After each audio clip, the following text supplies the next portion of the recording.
No, I'm really late. I know, I'm really late. I'm really late. No, I'm on live. Yeah, I'm. What? I'll do it again, but I just had to pick something. Let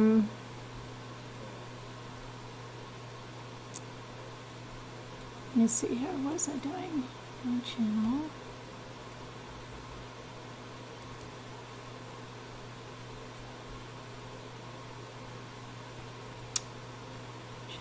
My content.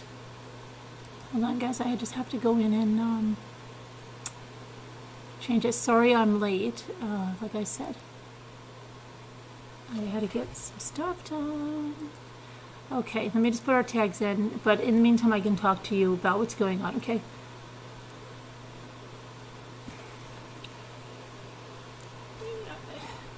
Kim was spinning some crazy tonight on another channel. There's also some stuff about Ronnie up on her channel. Now, I didn't get to look at that. It's probably, what, like 2 minutes long? So I'm going to check it out now in a second here. I'm just going to change our tags and stuff because I was in a rush. And then I want to talk about Murder at Middle Beach, which, thank you, Danny, for the recommendation. It's really good. It's brand new, and so there's only 2 episodes, and I've watched them. I didn't realize that there weren't any more. I started watching The Vow, and that is, again, it's a biased point of view because it's done by a man that was, there and trying to make himself look innocent, basically. So I didn't get past the first episode of that. I really didn't even get through the first episode because I got down another rabbit hole. So let me see here. But I'm going to talk about all that. Let me see.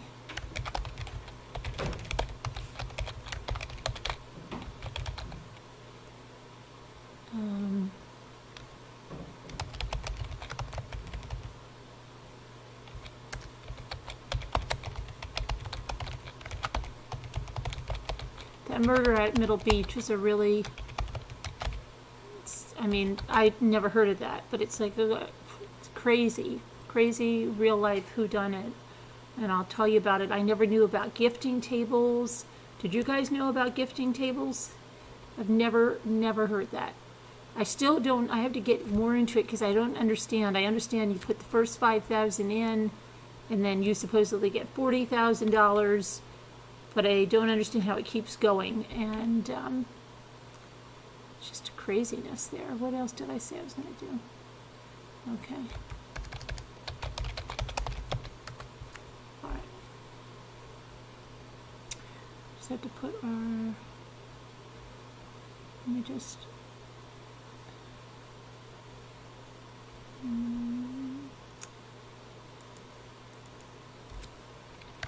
So anyway, while I'm putting the tags in, I'll talk to you. So there's dangerous speculation going on that Nicole Atkinson is involved in this. It's crazy. It's nothing but for views. It's nothing but to talk to new people that are new to the case, and with this crazy speculation. And what it is, exactly what I think is going on, that this person that is doing this is going back to the Facebook group when it first started and going through with all of that speculation that worked on all the other Watts fans. And I think this person is kind of running it like a, hey, this caught people's attention the first time, so I don't have to create new content. I'll just go back and go through those posts and, and talk about that stuff and talk about the stuff that's in that crazy podcast. And I'll just go through that and I'll just implicate all these people and who don't have enough going on in their lives. But I'll just try to say, hey, something's not adding up here with this person, and I think her son is involved, and just absolute craziness. and there are people hook, line, and sinker. I think she's involved too. There's something shady about her. I'm on her. You know, one of those people is the person that was on that panel from Australia. Remember her? She said she's all over her because there's something there. She knows. So I think it's terrible. And I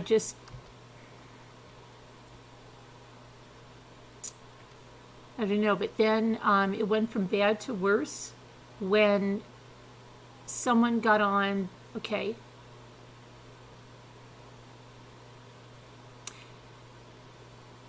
there's no bones about it because you can see it on 1DV, okay? This creator flipped, flopped, flipped again. This creator is known for creating guests, okay? Let's put it that way. Creating Chris Watts' girlfriend, Cans, to come on with a fake accent. So tonight, and this is my opinion, there was another fake guest. Someone that said she drove her husband to suicide but laughed through the whole thing. And then, of course, brought it right to Shanann and said, I don't want my son to marry someone like Shanann because I was like Shanann. And my husband cheated on me. And I forced him to do that because I was like her. And I forced him to commit suicide. Her story didn't add up on so many different levels. I caught her in so many inconsistencies besides the fact that she laughed, actually laughed through the whole thing. But she said she was in Colorado. She said her husband hung himself on a tree in the backyard. She said she took her mattress and slept out there for a few nights. You know what time of year it was? January. January in Colorado, sleeping outside on a mattress under a tree that her husband hung himself on. She gave the town that she lived in. Don't you think if a man hung himself in his backyard, there was going to be a news article about that? She couldn't get the number of years straight. She said, oh, it happened. Now, that's something you'll remember when it happened, believe me. She couldn't remember how many years ago it was. Now, she has a 4-year-old son, she says. Then she goes, oh, it's going on 3 years in January? And then she goes, I can't see the, I'm still doing the tag. See, I'm already on this. She goes, it's 3 years. Then she called him her ex. Okay, well, he wasn't her ex because he was her husband. Okay, you wouldn't call him your ex. You'd call him, even if she was remarried, you'd say he's my first husband. You wouldn't call him your ex. Okay, so there was another inconsistency there. There were a lot of inconsistencies, but what happened was there was another fabrication, in my opinion, and I can see things and I can hear things. While this woman is going on and saying, and her story didn't make any sense because Chris didn't commit suicide, okay? He didn't commit suicide. So where she was going with this, I don't know. But it was obvious she was put up by, to me it was obvious, my opinion, that she was put up to it, okay? She then goes on to say that she's absolutely gorgeous and she went to the Playboy Mansion all the time, and you can look her up on Facebook. But she keeps saying, and she laughs, like, okay, here's the other thing. She says that she always wanted a bigger house, a better car, a better this, a better that. So she pushed her husband, is what she said. Well, Shanann wasn't pushing Chris, okay? Shanann was working herself. So the scenarios there don't make any sense. No sense at all. But she's saying that she's pushing her husband, and he got a job, and she said, you know, let's move for this other job. But when she's talking to her husband, when she recreates what she says, she goes, you better effing get out there, you better effing earn the money, you better effing get your ass in gear. Shanann didn't speak like that. We know that. Okay? And she got out and worked. This woman's not saying she was working at all.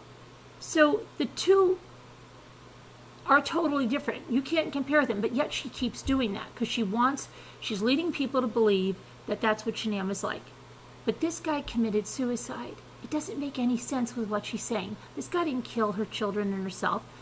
Well, then they go on into the thing that, oh, I think she was drunk, and I think this, and I think that. They start going into a murder-suicide now. Okay, so we went from Nicole Atkinson, okay? Nicole Atkinson and her son involved in this. They're spreading all kinds of lies saying that Nicole Atkinson's son picked Shanann up to go to the airport when it's right in the CBI interview with Nicole Atkinson. And just like the ex-partner that didn't even know that interview existed, and I've had it on my channel for almost 2 years, one of her admins goes, "That's not true." I don't know if any of you saw this craziness. Anybody that said anything was deleted. Anybody that said anything that didn't fit their narrative was deleted immediately. And I'm not doing any good on my tags as I'm talking to you. Let me just get these tags in because I got to see I want to see your thoughts.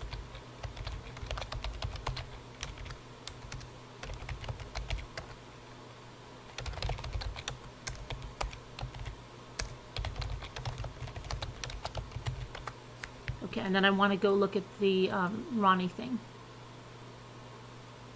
Okay. Let me get back to, hold on. I'm so confused. Hold on. I'm just going to change this. Almost there. Sorry, I'm just running like so late with, I did some diamond painting. I got a bunch of diamond paintings. I have to find out where they came from.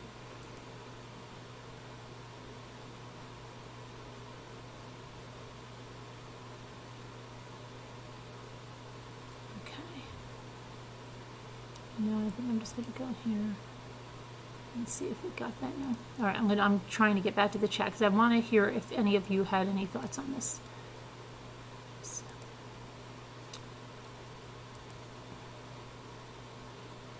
Okay.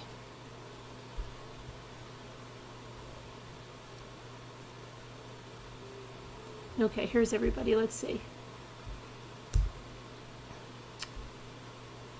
Okay, what are you guys saying? Is anybody saying something? You're saying this is horrible. Jayla's saying it. No, Nicole and her son were not involved in it. Absolutely, Queen Bee. But other channels are... Oh, Greg. I know where Greg's from. That's how my cousin... Greg, I know where you're from, so why don't you go on back? Head on back now, Greg. You saw it, Perla?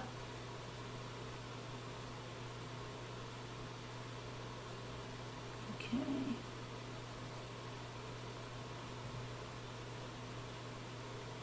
So, let me see. Then saying baby Nico may not be Chris Watt. Yes, when it's in the discovery that he is, or saying that he died in utero because she was trying to commit suicide. Did you see that stuff? You tried to say the alcohol. Yes, it was from decomposition. They're spreading lies again. They're going back in and they're spreading lies.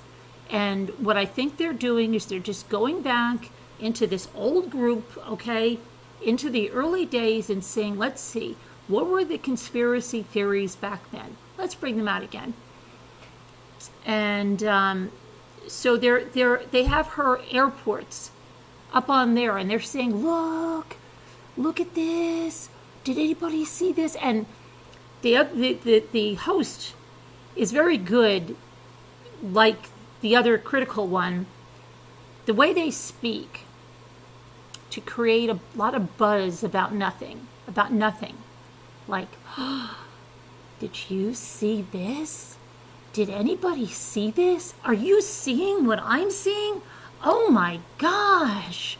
And then of course the people there are like, oh my gosh, look what this is. What do you think it is? And they're off to the races for like 2 hours looking at these two airports. And someone's going, they're different terminals probably. Sometimes when you get the drop, but no, they don't want, oh no, I think this is something. Oh boy, this is something. They're absolutely keep it kind. And so they're going on and on about that.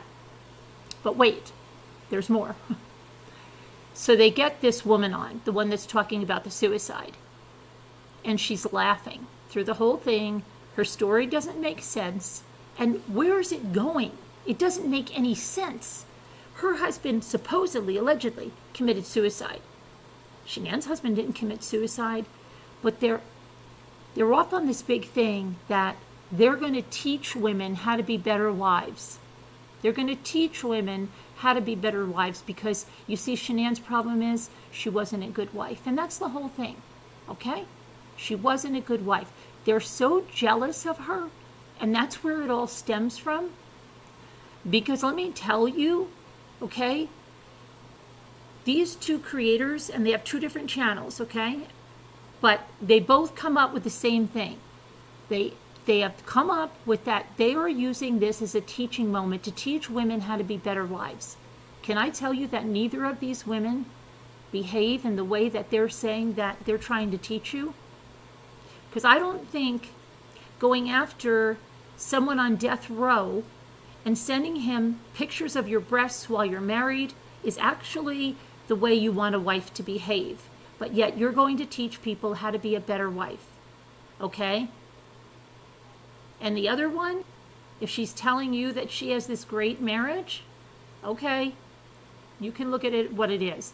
They're both pretending to be Susie Homemaker, okay, who ties a little apron around and has little children running around at their feet and doesn't do anything. They're both on YouTube for hours. I am too, but I don't deny it. Creating videos. They're not waiting on their husband's hand and foot.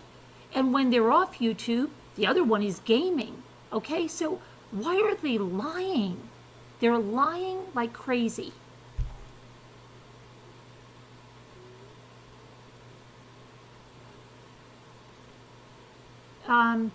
Do you know what, Greg? You don't even make any sense, and you're not even listening to me. I am not going after Nicole Atkinson. I'm going after the people that are going after Nicole Atkinson. Why don't you clean out your ears and listen? Okay? You, please stop. Why don't you and everyone else leave the poor woman alone? Greg, I know where you came from, and you came from one of the most vile channels around. So please go pack your bags and leave.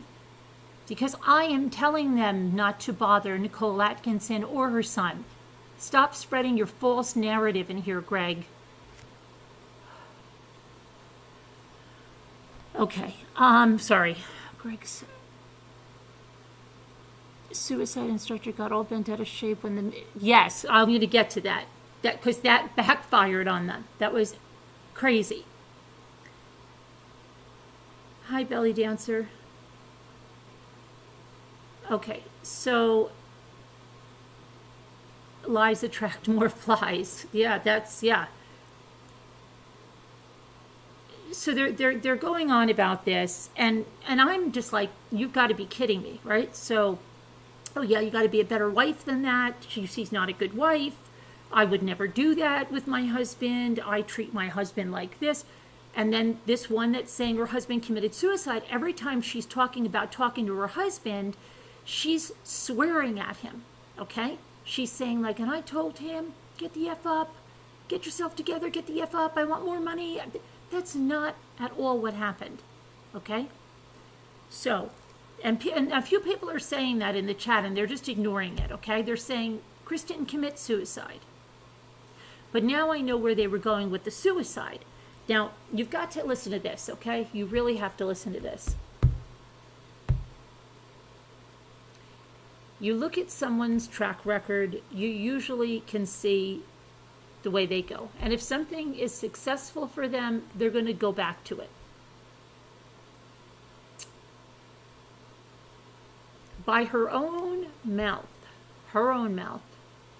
they created people in chats to make it look like there were people there.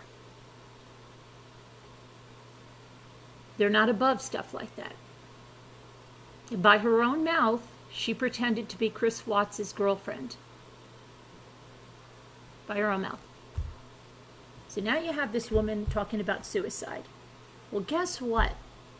Out of sheer coincidence, you can't believe this, sheer coincidence, guys. While she's on comes this guy named Sam Bada, who, if you go to his Twitter profile,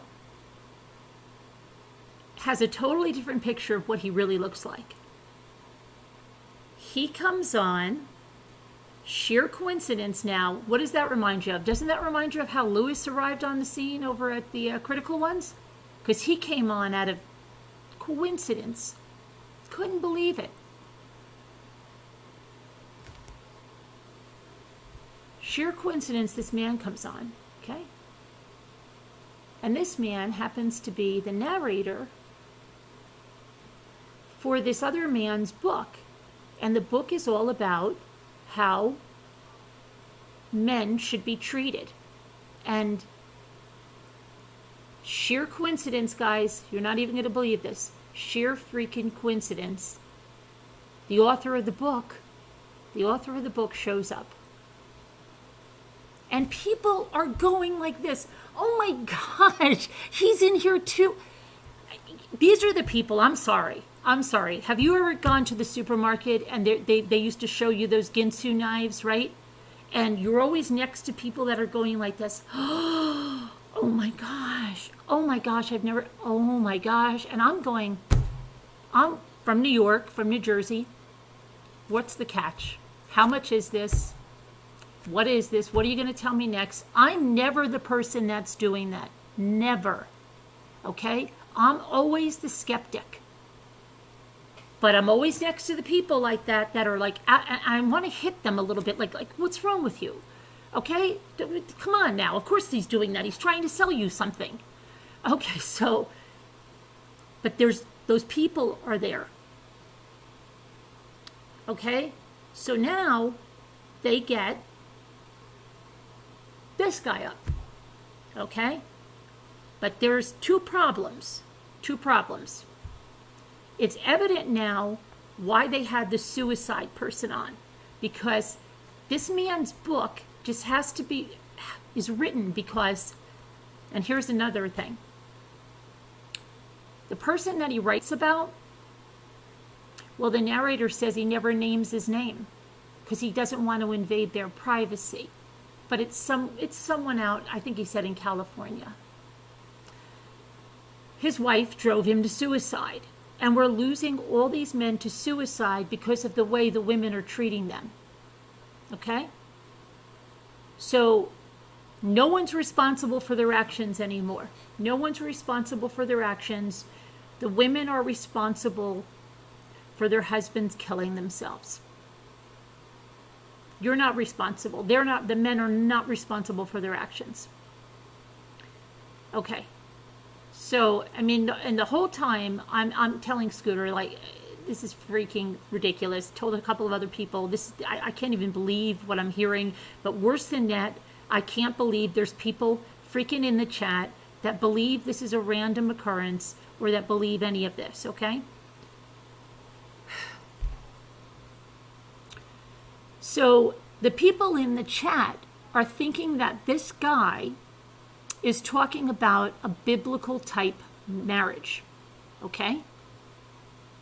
Because this guy is not elaborating on who he really is. But I'll tell you that after watching that NXIVM cult stuff, he had this his avatar it looked like pebbled leather, and on top of the black leather were his initials. And all I could see was the branding that they put of Keith Raniere's initials into these women. Because Keith Rainier was like this too. He told women, you know, and men how the relationship should be.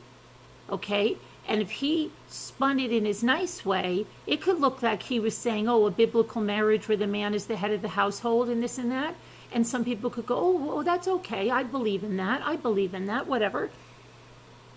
But that's not at all what Keith Rainier was saying. I'm going to listen to them in a little bit. T, please. I said I will, but I wanted to finish this thing up. Sam says he doesn't state his name because he has issues with his views. Because he had issues with his views. He had a lot of issues with his views. People think it's a cult. And somebody in the chat was saying, oh, I don't like the way this is going. This is a cult. But then there were other women that thought, oh my gosh, this is a biblical marriage. This is a great thing. So some kind of things he was saying, that a woman hits her peak at 23 years old. If you don't have your life hammered down by 23, forget it. You're washed up. If you wait till 32, you're a washed up old hag. Okay, basically.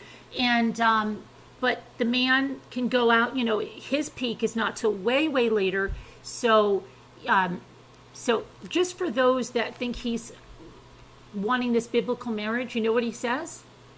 You can go read it yourself on his stuff.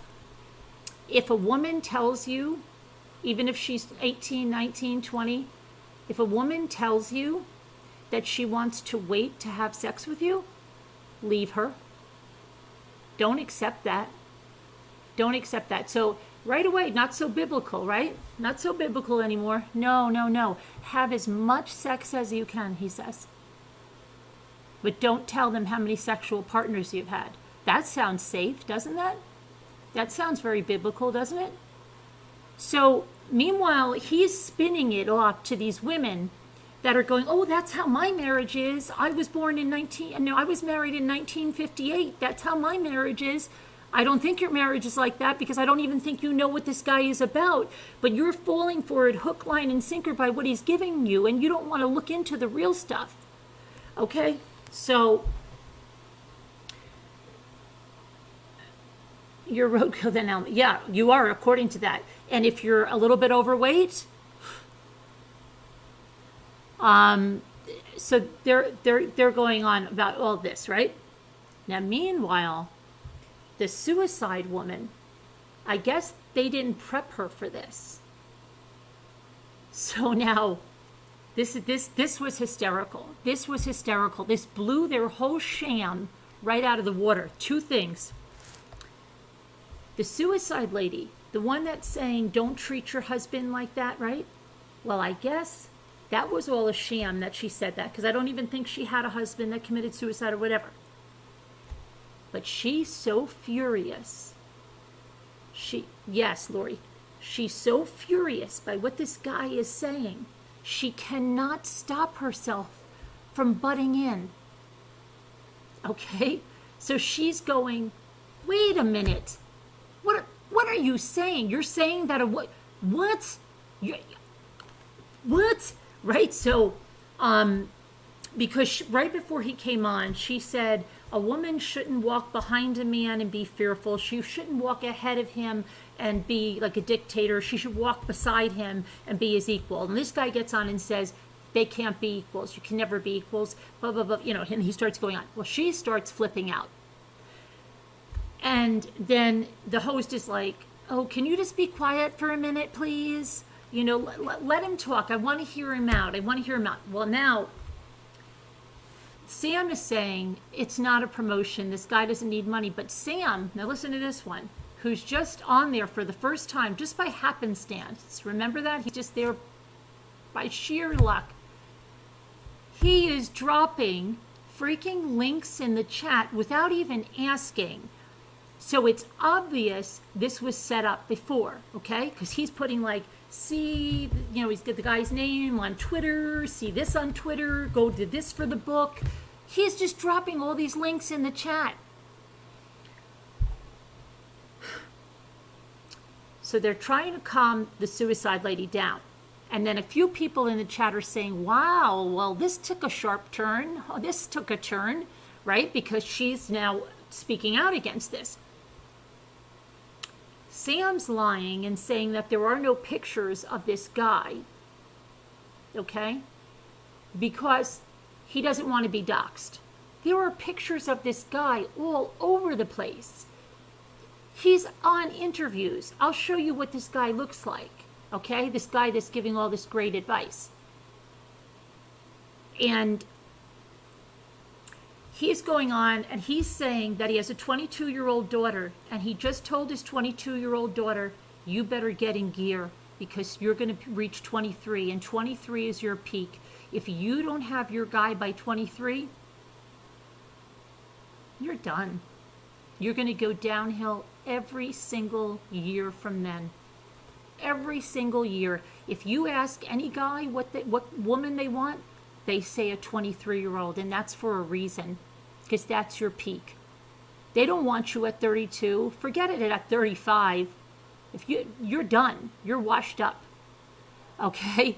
So he's telling her. Now, the thing that really reminds me of Keith Rainier, yes, he really said that. The thing that reminds me of Keith Rainier is he's trying to talk about phases. So he starts the phase at 15 and he goes, the reason I'm starting with 15 is because I'm talking to high school boys. And that just, after seeing that cult thing, I don't believe that at all. I don't believe that at all, that he's talking about high school boys and girls. No, I'm sorry. He picked that age of 15. So he starts from like 15, I think he said, to 22. Those are your party years. By 23, you better have it hammered down. And, so he goes on, okay, 100%, I believe this is a cult. 100% I believe we're looking at another Nexium. 100%. That's my belief. That's my belief, 100%. And I also believe there's probably underage girls involved in this. So then we have, there could be a little truth to something, Brianna, and there could be a whole lot of sinister to something. But for people who are thinking he's talking about a biblical marriage,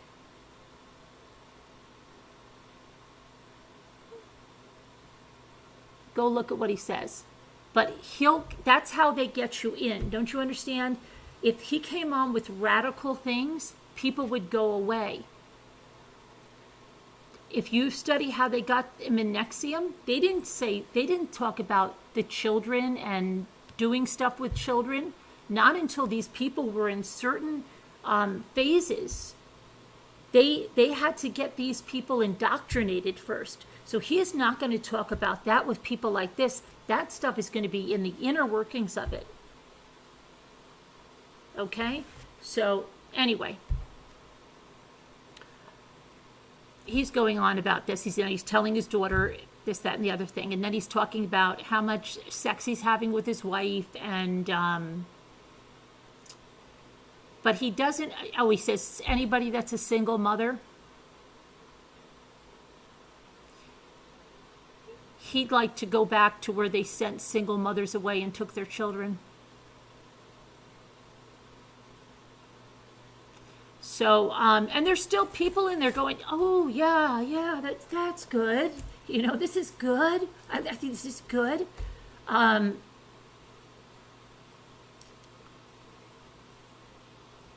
going to go look at the Kim video, and I just want to finish this one. So the guy's on, right? The guy that supposedly, now this is the author, who supposedly just showed up in this chat, and he goes, I'm really sorry I'm late. I tried to get here earlier, like I said, but I couldn't. I loved it. So now we have two things. Then when he leaves pretty abruptly. And the host says, I'd love to talk to you more about this. I really agree with all of this. I agree with all of this. And so does the co-host, agrees with it all. but admits she's been through, I think she's on her third marriage, okay? So agrees with it all, and this is the way, but how come it's, okay. So she says, he says, well, just get all my information from Sam. He's got everything. It's like his booking agent. So at that point, if somebody can't see that this was all arranged and there were other people that wanted to call in, well, they could never call in, you know, because they didn't meet the narrative. And it was all planned. Nothing was spontaneous. And I don't know how people don't see this stuff. I really don't. But Kim was laughing about the fact that Shanann thought she was heavy and alive. She was laughing about the fact that Chris could carry Shanann because she was too heavy. Oh, couldn't carry her? Guess who else shows up? Guess who else shows up out of the blue, out of the sheer blue? Kim. Kim shows up. Kim gets on. First, she puts a plug in for her Ronnie Watts videos, and I'm going to go look at them. I am going to go look at them. Thanks for becoming a member. Hey there, Aura, thanks for becoming a Deputy Rambler. So Kim shows up in the chat. You can't make this stuff up. Okay, it's like, oh, Adrienne, how are you? I haven't seen you in forever. If someone criticizes, you say they're just jealous. What do you think they're jealous of? Just curious. What do I think they're jealous of?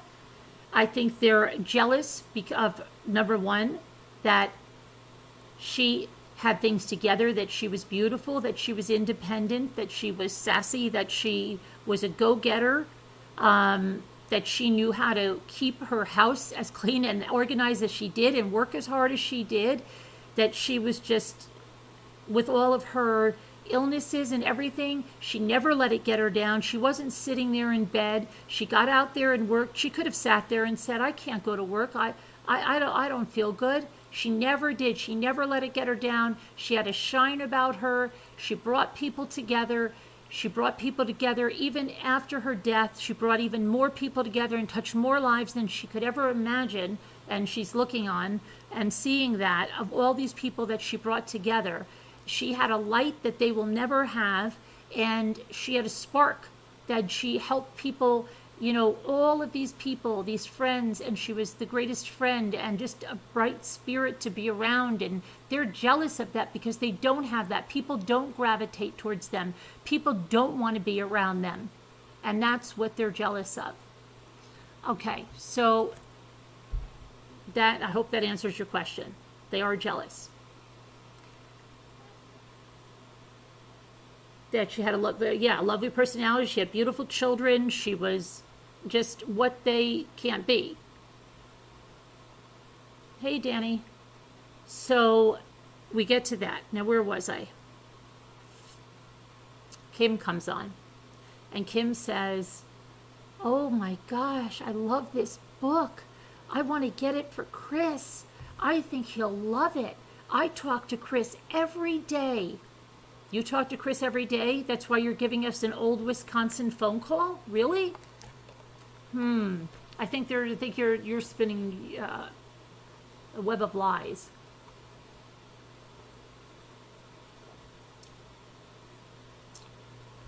So she leaves with, she's got to get the books for Chris. This is just what he needs. I guess this is going to be their new defense now. They're not realizing that this whole thing is because this guy is saying so many men are committing suicide. So many men are committing suicide. And we're losing so many men. They're not saying so many men are killing their wife and kids. So where they're putting this and this together is crazy. Oh, I'll tell you what the book title is. Yeah, I know what the book title is. I'm going to show you what the guy looks like too, okay? Because he's got, you know when they say you've got a face for radio?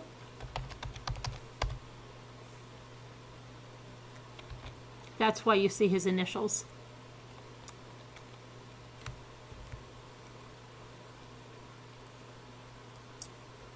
It's called The Rational Male, Positive Masculinity by Rollo Tomasi. Okay? The Rational Male. And I'll tell you what it says here about this book.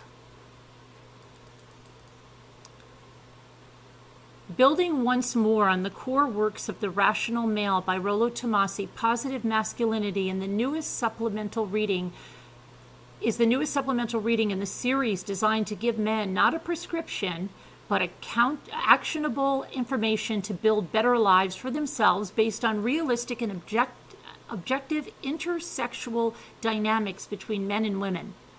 Rational and pragmatic, the book outlines 4 key themes: red pill parenting, the feminine nature, social imperatives, and positive masculinity.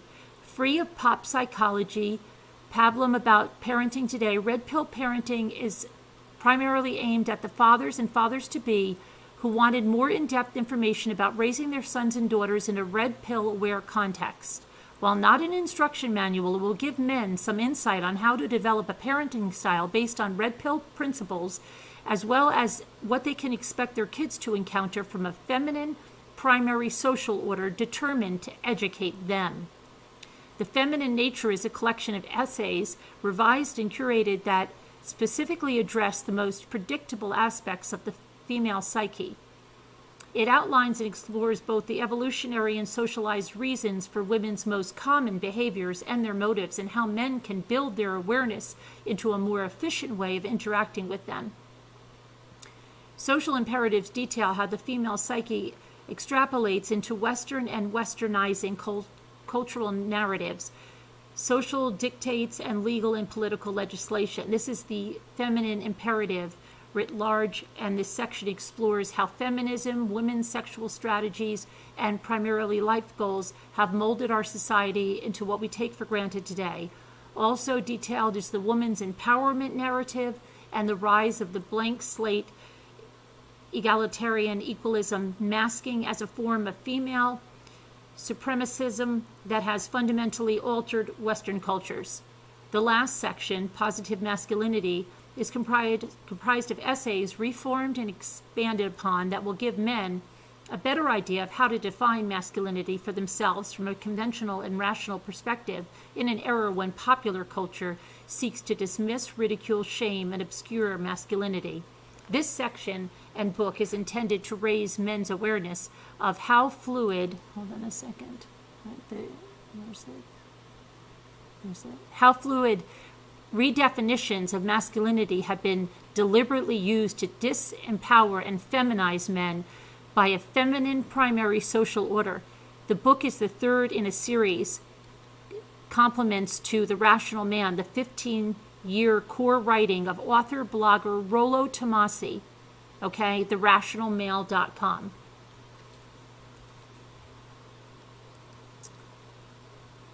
And if you go to some of his interviews, okay, that's where you'll see it'll say, what if my girlfriend says that she wants to wait to have sexual relations with me? Leave her. Don't ever do that. Leave her. So it's not a biblical base. That's how it starts out. Just how a lot of cults start out. They're not going to come with radical theories. Go watch. You guys should all watch Seduced. And I think you'll see how things on the outset, the first, look like, oh, just a women's empowerment thing. Didn't look like anything bad. But they were teaching men a lot of the same stuff, that men could sleep with whoever they wanted to. The women would have to sleep on the floor and do penance and all this stuff. Yeah.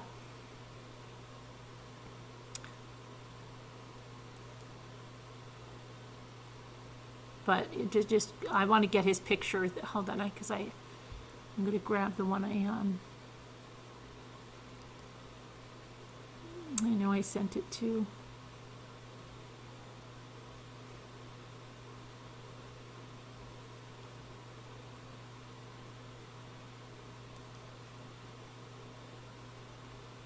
I just have to.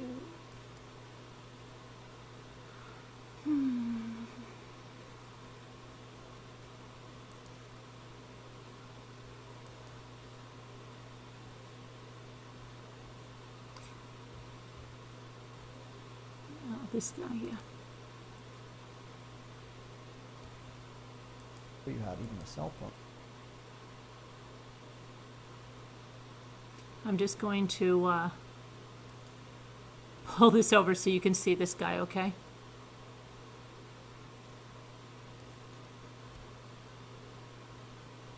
He says you should be with the guy that's in the hot fireman in the calendar. I guess he thinks he's the hot fireman in the calendar.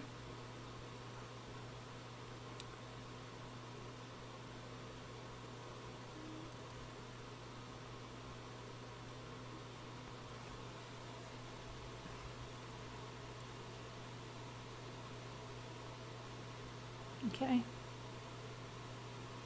Yeah. That's exactly how I'd see the hot fireman in the calendar. Okay? That's who's giving the advice there. Okay? Alrighty then. Okay, so I mean, you can look him up. Maybe that the narrator didn't want you to look him up because he said he doesn't have pictures online. You can't find out who he is. He doesn't want anybody to see what he looks like. No wonder. No wonder. Okay. So now where else? Now I'm going to go check out that other. I want to check out that other thing to see what's up there and how long they are, and if they're not long, I'll listen to them right now and give you my take on that. And then I want to talk about Murder at Middle Beach. That's really good.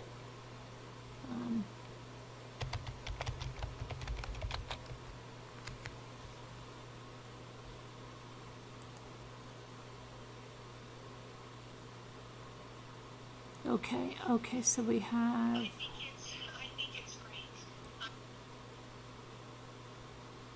10 minutes and 8 minutes.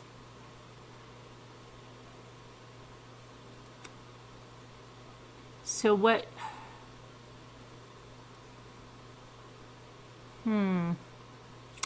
Scooter, I'm trying to think of something. If you came on here,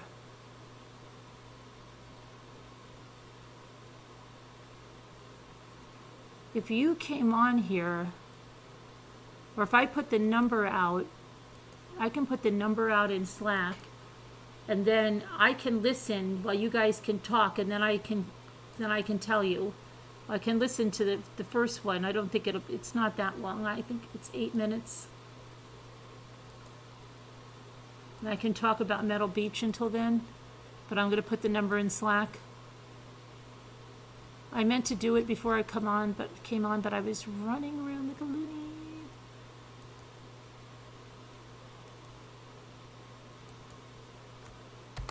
So maybe some people can come on and talk and then I can listen.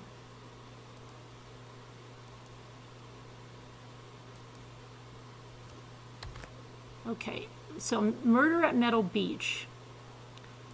Thank you, Danny, for that recommendation. I didn't realize it was brand new. You know, at first I couldn't find it, and then I found it. But it's brand new, so there's only 2 episodes. The third one is probably dropping when? Sunday or something? You usually drop new episodes on Sunday.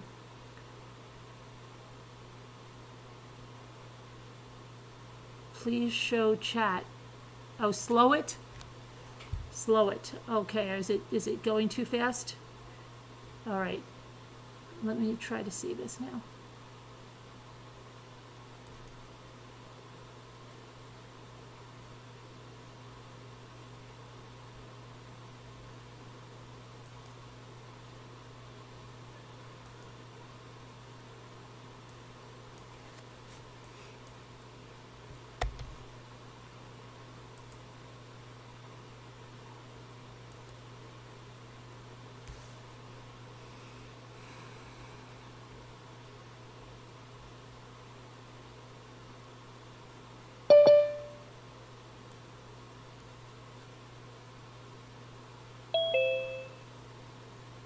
Hey, Dreaming. Did your gnome come today? Wish I can't hear. Did you get your gnome today? No, I didn't. I'll probably be there Monday because he sent it priority. And Yeah, I bet it's because of the Thanksgiving holiday. okay, I don't know if Lisa got her stuff or if Ashley and Earthbound. I have to send your stuff on Monday. Can I get your name there? No, not today. No, okay. So did you see any of this craziness? Oh, what happened to dreaming? Still there, dreaming?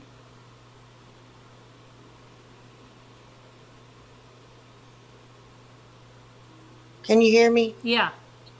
Did you It see any of sounds. this craziness? Did I see any of it today? Yeah. No, I missed it all. Oh. What do you think Oh, about what do you think about that that guy's book? You running out and buying it?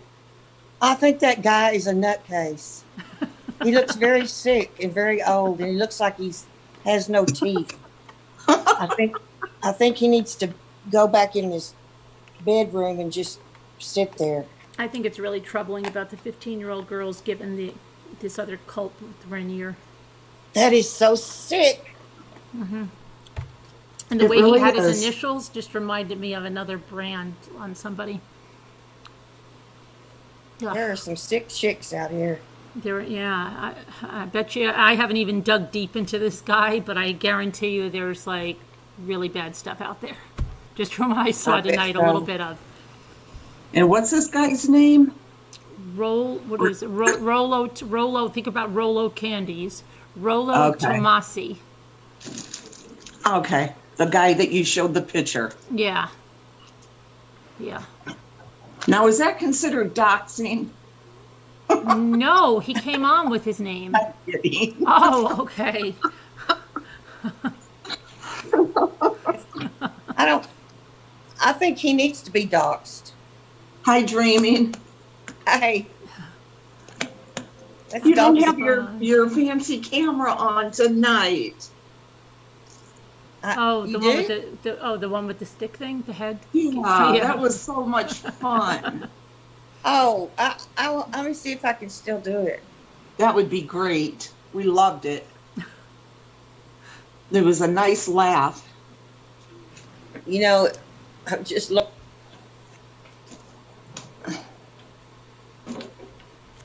Okay, so what I'm going to do is I'm just going to go mute my mic. I'm going to go in the other room and listen to that thing real fast. I'm going to just put it on So you're speed not play. allowed to play it? You can't play it like some of these other people do?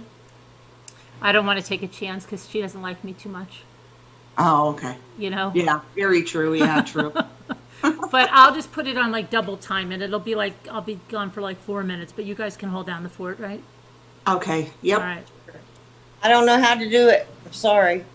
Oh, okay. It was an Cupcake, accident. call in. Call in, Cupcake. I'll try to figure it out. Okay. Oh, brother. That was fun. Hi, Sarah Nash. Yeah, I really enjoyed your camera.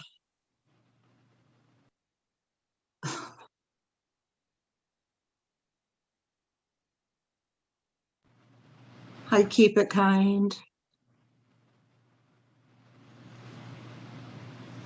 Yeah, What she's kind? trying to whisper to me. She's trying to do it.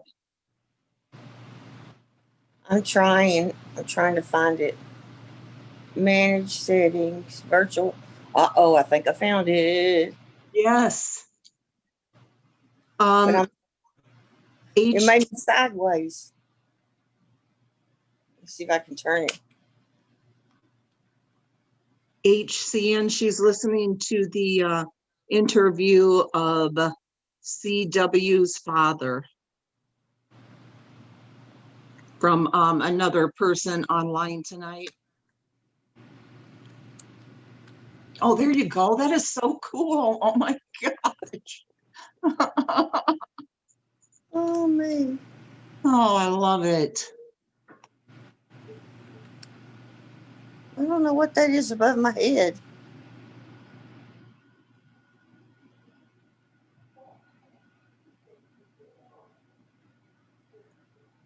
Yes, Jackie Kerr, yes.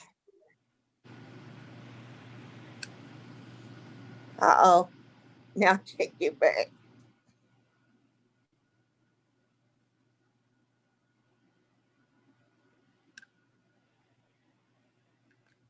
How's Oh, your bro. daughter dreaming?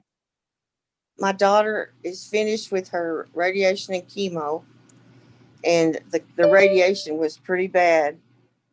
Um, she didn't complain, but she was sick. She had a lot of sick days. And so this week, sometime this week, they're supposed to do some scans, and they're supposed to let her know when the surgery will be. Oh, okay. And what are they going to do with the surgery? Hi, Cupcake. They're going to have to take out Um, a lot of her colon, and then the spot on her liver, they'll have to do ablation therapy on that.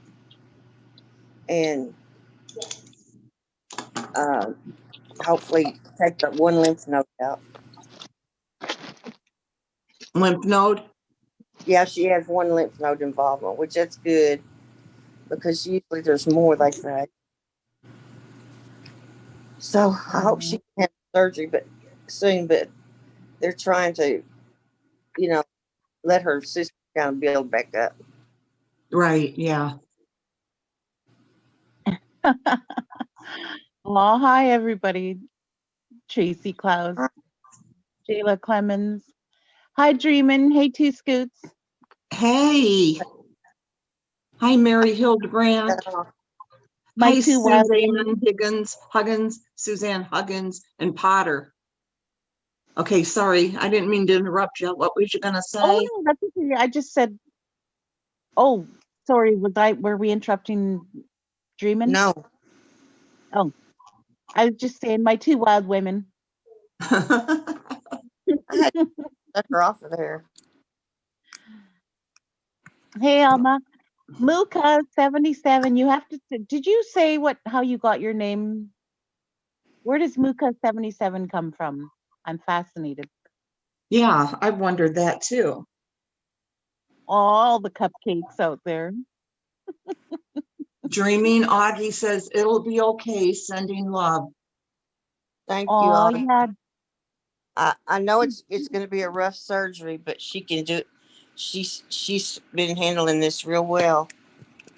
And this is your daughter, right? Yeah, she's well. She started all this in June. She's had chemotherapy since June, and then she had 5 weeks of radiation, 5 days a week for 5 weeks. But she just finished last week, and so she's supposed to have scanned this week and find out when the surgery will be. And see, that's Ah, what kills me, dreaming about your daughter and others that take such good care of themselves, eat right, exercise, I know, you know? I know. And If that's what my family was saying. Out of everybody in our family, we would never dream that it would be Shanna. yeah, But you know what? Those other two polyps, they were like 9 centimeters. They were big. wow. oh my I don't know goodness. if she got those big things in there. Those three big polyps. Hi, But, Aria, but fortunately, Aura, I'm sorry, Aura. she didn't have to skip one treatment. A lot of times they'll draw blood and the platelets will be too low or something will be off, and they'll say, you can't have chemo because, if she didn't, everything was fine all the way through. They did have to give her blood at first, but after that, she didn't, her counts were good. So we have a lot to be, and I'm going to tell you, it's the prayers. We've got so many people praying, and that's what's done it. Yes, God in our prayer. yes. Yeah, Aw, that's so precious. Silly thing. Carolyn's listening to something and she'll be right back, guys. It snowed here this morning. What? It snowed this morning. We had huge, wet snowflakes, and it was so Really? but not for long, about 30 minutes. But it was really, really pretty. It was big snowflakes. Oh, wow. Did the Oh, snow, did it melt away? Yeah, it melted away pretty quick. I love the snow. I I do do. too. But I like it when it melts away too. You don't have to shovel it. Yeah. That's true too, yeah. Muka said she got her name from a high school nickname. Oh, Well, how did they get it? Yeah. That only answers half the question. Yes, We're Potter so in nosy. Texas. Yeah, Dreaming's in Texas. Potter's surprised it snows there, I guess. well, I'm in the Panhandle, so it snows more here than anywhere in Texas. I'm up in the north, very top of Texas. Austin James, I'm hanging in there. You look tired, darling. I am. There's been a lot of emotional stuff going on.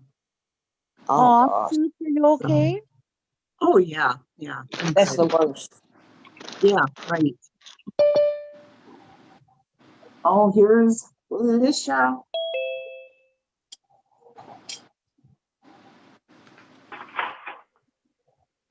Emotional stuff is the worst.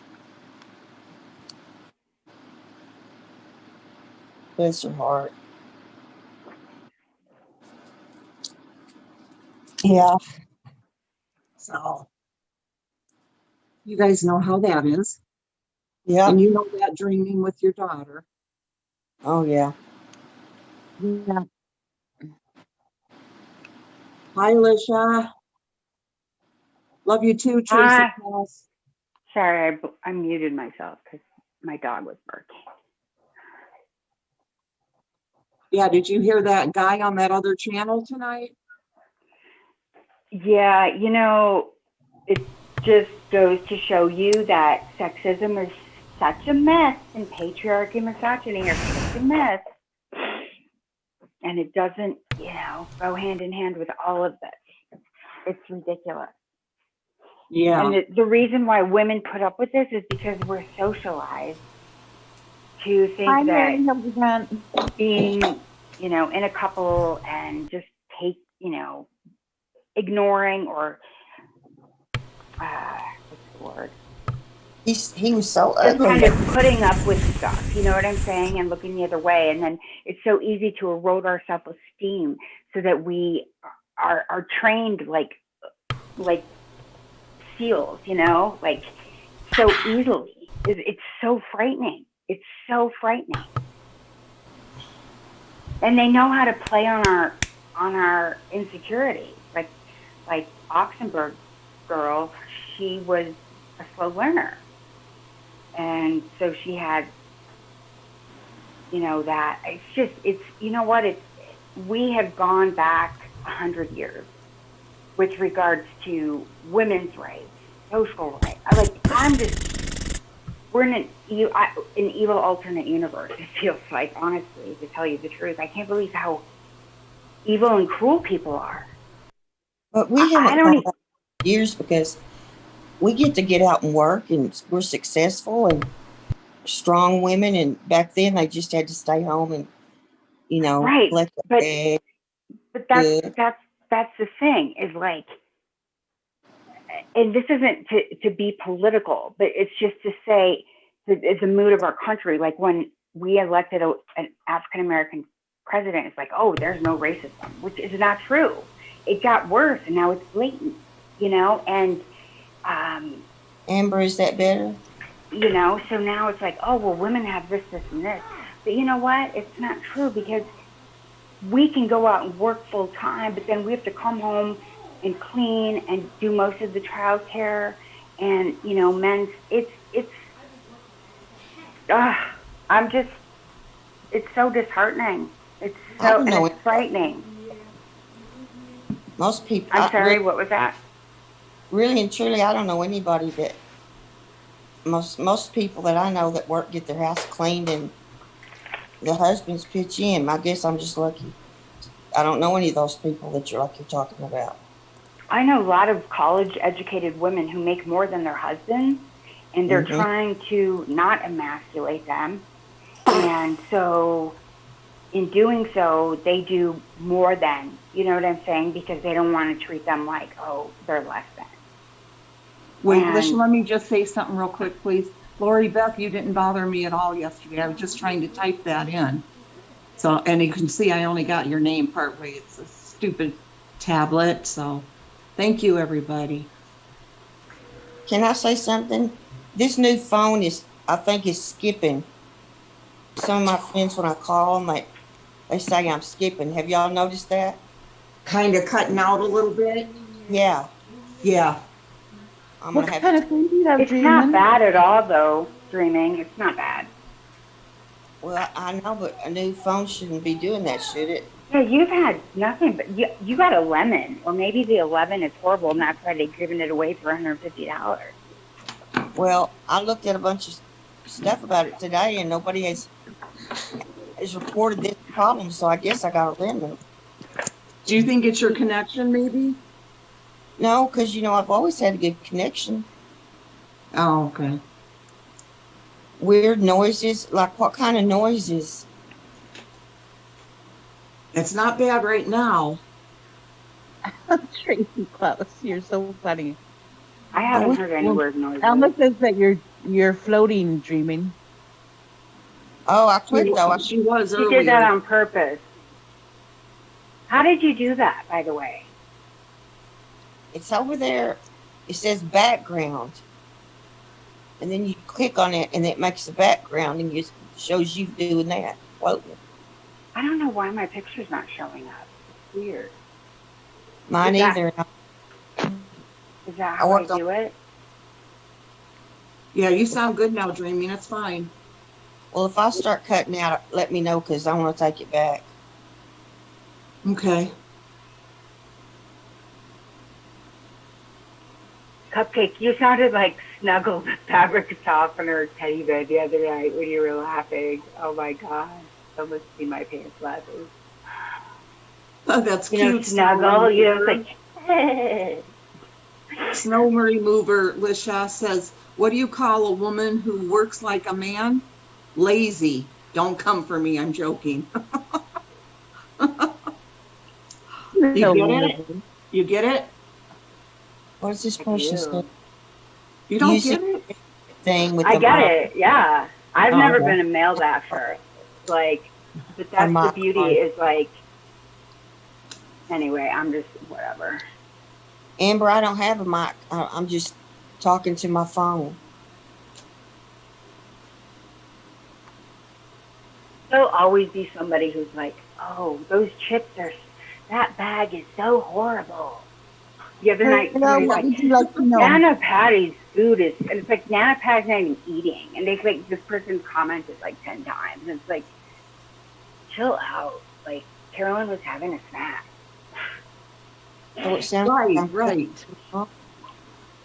But there's just always going to be people like that. Like, don't watch a live if you're that, we're perturbed about X, Y, Z. Because we're human beings. Tracy. Well, I just want to make sure. Mr. Shannonite, that's so sweet. His rules for being a man are simple. Listen, love, be patient, or be yourself, know when to shut up, and most importantly, be kind. That's awesome. Yeah. We It need is more the men like anomaly. you, Mr. Shannonite. Yeah. Maybe you're hearing my cough drop. Maybe I'm Lori clicking. Beth. Is that it? What was that, streaming? Somebody was hearing a clicking sound. I thought maybe it was my cough drop. Oh, I don't hear it. Okay. Okay. I think it A is too, clicking Judy. sound. Yeah. Oh my god. Okay, I'm back. Are they okay? Are they okay? We missed you. I know. Okay. First of all, did you guys know How do she you got know her we channel missed you? she got her channel monetized I know. What? There was commercials. all I'm like, throughout the what? thing. That's all going to Yes. Chris's commissary. for his honey buns. So I will tell you that I skipped through there because I didn't want to support Chris. And so I downloaded the videos so I can listen to them later without having to give them ad time, because I'm not going to. So I'll probably do another thing, but just briefly from what I heard, I'll tell you. You guys all listen to it? I did. Everybody paid for Chris's honey buns? I have Yeah. listened. I hate to think of that. Ugh. I hope he gets fat again. I Okay. haven't. He will, probably. Okay, so yeah, she didn't waste any time getting that monetized, did she? She No. said 3 weeks, yeah. Okay, so she was talking. I think I listened from the second video first, but he said, okay, he didn't get the phone back. She said, what did they leave out of the interview? And he said he called Shanann evil. When he said I couldn't put her with, couldn't put the kids with her, she was evil. I don't even think that's true, but whatever. Yeah. You know, they could easily find that out if that's true or not. That would be a weird thing. Like, why would they leave? I don't even think they would leave that out.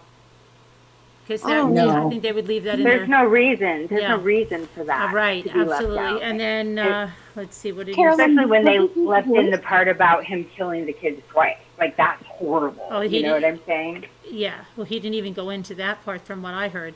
It's very hard to go. It was very hard to go to the, the plea deals, the sentencing, and all that. Very, very hard. It was hard for him. They still love him, even though the grandkids are gone. They still love him. He's their son. It's very hard because they haven't seen him a lot. The night before the plea deal, they weren't allowed to talk about the case at all, and he never admitted he did it. He just said that, what did they say? Just said that he made his decision. That's what Ronnie said, that he made his decision. He never said he did it. Ronnie, he signed a deal that said he did it. You can't take your head out of the sand there, Ron. Let's see. That he says that Cindy, she asked, and they told her she couldn't talk about it at all. Let's see. They were never concerned about the death penalty. The defense only told him that they were trying to save his life. Okay? And they never had any evidence, just a theory is what they were told. But he said he was told that by the victim. He said the victims, when they sat down for the victim statement, and that woman wrote that, Jean Powers, they never saw what she wrote, and they were so shocked, as everybody else was in the courtroom. That's what he says. I guess everybody else from their family, I don't know. And she says, oh, I called you because I was so shocked, right? He got the jerseys back. He got the wallet back. The 35C, he said it's going to be a long road, but we're going to get the right person to defend him, a lawyer or whatever. So I guess maybe he's considering Kim. And Yeah. then he said, but you know what? I don't know how they're going to do it because the evidence is gone. They've let so many people in the house. Does Ronnie not understand they saved the evidence? That's why they have his phone? That evidence is there. Whatever was taken in the search is still there. They don't have to go in the house again. They clear the house at a certain point, Ronnie. You think they just keep the house the way it is? Okay. He doesn't know the law either. Okay. Why did Chris wait this long? Oh, he's in shock. He has PTSD. It still hurts him. Can you believe that? It still hurts him, especially if they're going with the theory. And she said, what do you believe? He says, I believe what he first told me. I'll never forget she was evil. So I believe what he first told me. So they believe Shanann killed the kids. And it's going to be a long road.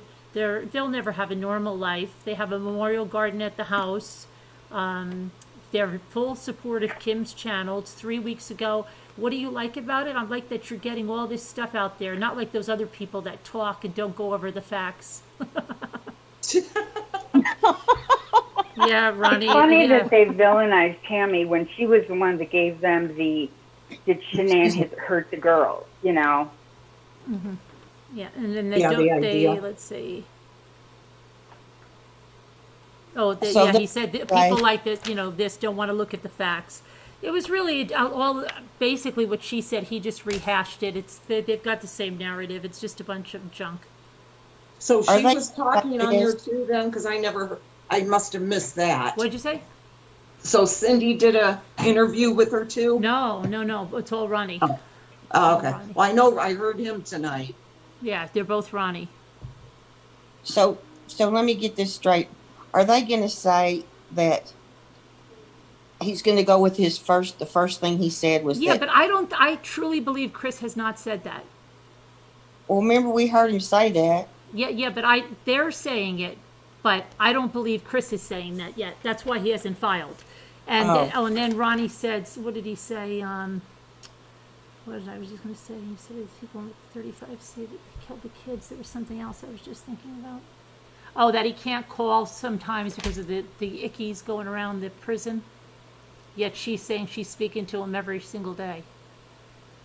And Yeah. then you remember they're trying to make a deal out of Tammy saying that she was. Yeah, she was biased, and like that was really, yeah, she went into it. What does it matter? The lie detector wouldn't even be admissible, so big deal. And if she felt she was a monster, look at John Douglas, the monster across the table. Most people think the murderer is a monster, not like a really nice guy sitting across the table that killed his kids. Right. I treated him real nice. Right. So I Well, know. and Tammy gave him the story that Shanann hurt the girl. So come on now, she's his best friend. I mean, that's She how was even they got him rubbing to his confess. back after he confessed. She was rubbing his back. So come on, Yeah, I saw Yeah. that. Exactly. it's a bunch of junk. Please hit the likes. It sounds like Unbelievable. And Yeah, the remember she was like, "Oh, I like your dad." Da da da da da. Like they were totally brown nosing him. Yeah. It almost So- made me mad too because I was like, "What the hey?" But it's like that's what they have to do. But Right. So- Right. How will this be financed? Because the parents are poor.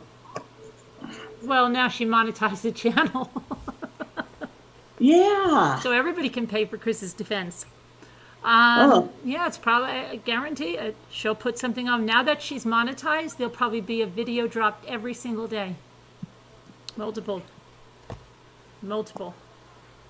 And what you should do, if you want to watch the video, you should not watch it at all, and you should download it. You can get a free YouTube downloader thing. Don't watch it. Just copy the URL, throw it in the free downloader, and download it, and watch it on your own computer. Then, if you don't have space, you can delete it. But yeah, then you don't pay for the ads, and you don't give Chris honey bun money. Mm.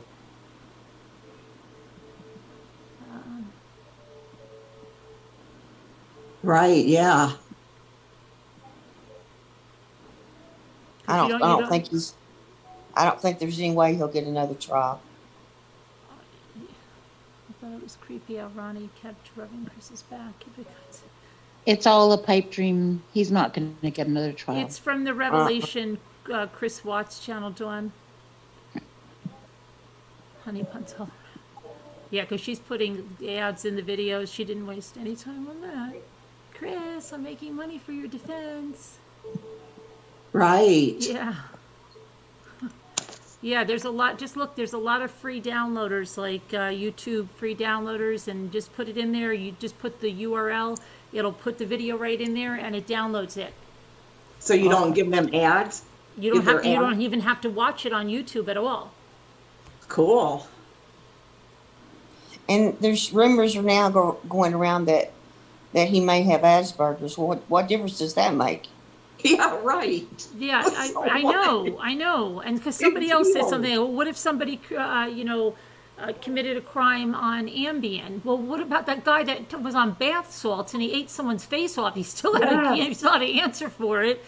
I don't understand. Yeah, it's just so crazy that people think. And what about that lady that we heard about last night, the one that cut the baby out, and now they're saying she has all these things wrong with her in this abusive house, and she was this. She's still got the death penalty. Okay, Yeah. so yeah, and look at Timothy Jones, all the stuff he said. He wasn't found insane, Right. and he had a list of stuff, right? PTSD. He had this. He had that. He had abuse, everything. It just doesn't matter what you have wrong with you. You cannot do that. You just can't commit a crime like that. Mm-hmm. I mean, unless you're totally insane, and I don't think he is. Right? No, because he knew the difference between right and wrong. Because why did he hide? If let's say somebody bought his theory, why did he have to hide the bodies? if he didn't know what was wrong. Right? That's right. Okay, he would have just been like, oh, well, I don't know. I don't know where I heard this, but they said that he said that his plan was to bury the girls out there with Shanann. Yeah, but then according to his father, he just said no, he couldn't put, because they're trying to justify the oil tanks. And that's why Yeah. they added the evil part, that he couldn't put them with her because she was evil. Ronnie's such a little, anybody that would say that when they truly know their son did Yeah. this, that's just Yeah. so disgusting. And they truly know their son did this. Yeah, they do. Augie. What's- Couldn't he, okay, he didn't want to have them together because she was evil. What about making another burial spot then? You know what I Right, mean? yeah, they're going to say Kim said he didn't have time. And you know what? He's talking about all this stuff about how he got baptized. But Yeah. what does that matter when you do something like this? And you go around saying something that's not true, something so heinous. Right. And tainting someone that was a victim that their son murdered and saying that stuff. Does that really matter that you got baptized then? I know. The baptizing, he has to accept Jesus Christ as his Savior. That Right. baptizing doesn't mean nothing. But he accept him as the savior. That's great. But shouldn't you then be a moral person and not do this? Yeah. What you're doing? Yes. Yeah. Scouting You don't have to answer what you did. Oh, Danny brings up an interesting point. She said, did you listen to the part where Ronnie talks about why he and Chris don't show emotions? What did he say then? Yeah, I was skipping through that part. Didn't he just say that's just the way it is? He only cried twice in his life. Once when he got baptized, and once what was the other thing? At the girls' memorial, he said. Yeah, he said Chris is just like him, and you know, he maybe has cried twice in his life in the last 20 years or something. Well, maybe he has Asperger's too. Hey, Caden, how are you? Yeah, but I mean, well, how come if he cried at the memorial, Chris couldn't even squeeze out a tear at what time? Has anyone never seen Chris cry? Oh, maybe you didn't see it with my glasses, but there was one tear coming down my face. He must have just probably He put was a trying so hard. thorn in his eye to try to do that. The only time he cried was for himself. That's the only time. Right. Yeah. He does sort of act like someone with Asperger's, but that has But you know, nothing to there's brilliant people out there with Asperger's that are successful do business with people, intelligence. and they don't go around. Perla, you're Murdering welcome to people. come up and give your views if you'd like to, Perla. You're right. No, you can come up and give your views. You just have to email me and you can come on and talk about your views, Perla. You're welcome. Just send an email and I'll send you the number. You can call in and express your views. Oh, Baxter says to Scooter, if he didn't have time to bury the children, it didn't make sense because didn't he put the girls in the tank first? Well, he threw her out. Yeah, of well, the that's vehicle. according to the one. He couldn't even remember what he did. Like he's like, I put her out there, and I don't even know. But Yeah. then he said that he killed the girls because they were alive, right? So yeah, so he's all over the place. We don't really know. Yeah. Exactly, Les John. Chris Watts had to be told by his lawyers to show emotion at the sentencing. Right, Yeah. right. That's why they wanted to show the pictures, and they didn't want him to. They wanted him to be aware the pictures were going to be shown, right? And they wanted him to show more emotion. Yeah. I think they were worried about. See, he told it a different way. I think that they would put the pictures up and he still wouldn't show emotion, and everybody else would be like really, oh my gosh, horrified, and Chris would be sitting there. I think that's what they said. They probably said, look, Yeah. if you go to trial, we're going to show these pictures, and you're going to have to show emotion when you see them. Mm-hmm.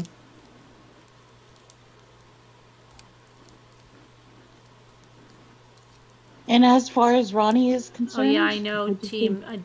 I know. I went over that one interview. There's a lot of questions she should have been asked, but she never gets asked the hard stuff. and they won't come on here. No. Boy, I would love it if she would. I wish she could get on here. She'd go off Thank you, crying. She'd be Ruben. like, I have to go. Thank Yeah, you, she Nancy. wouldn't do it. I have to leave.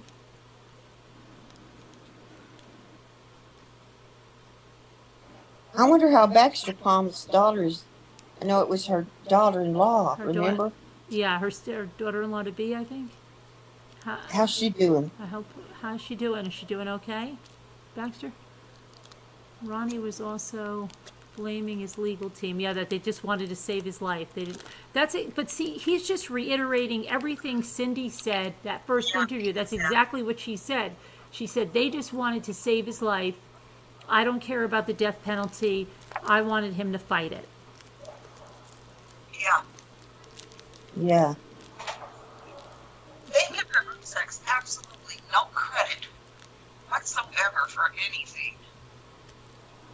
And here their son took all their family's lives away, and they give them no credit at all for anything. Never a good word. He's a liar. Whole family is. And he made that real. What did you get from Chris's house? Oh, I covered that whole thing, Cami Notes. I covered that whole interview over there a couple of nights ago. Did you see what Crypto Catherine said? Crypto Catherine. Does anyone find it surprising that an oil company like Anadarko did not have some kind of camera surveillance on the tanks? Yeah, the problem was that they were on a ranch, but yeah, you would think, but it was out in kind of in the middle of nowhere in this ranch. So, but you would think they'd have something even at the gates and stuff, right? Yeah, weird.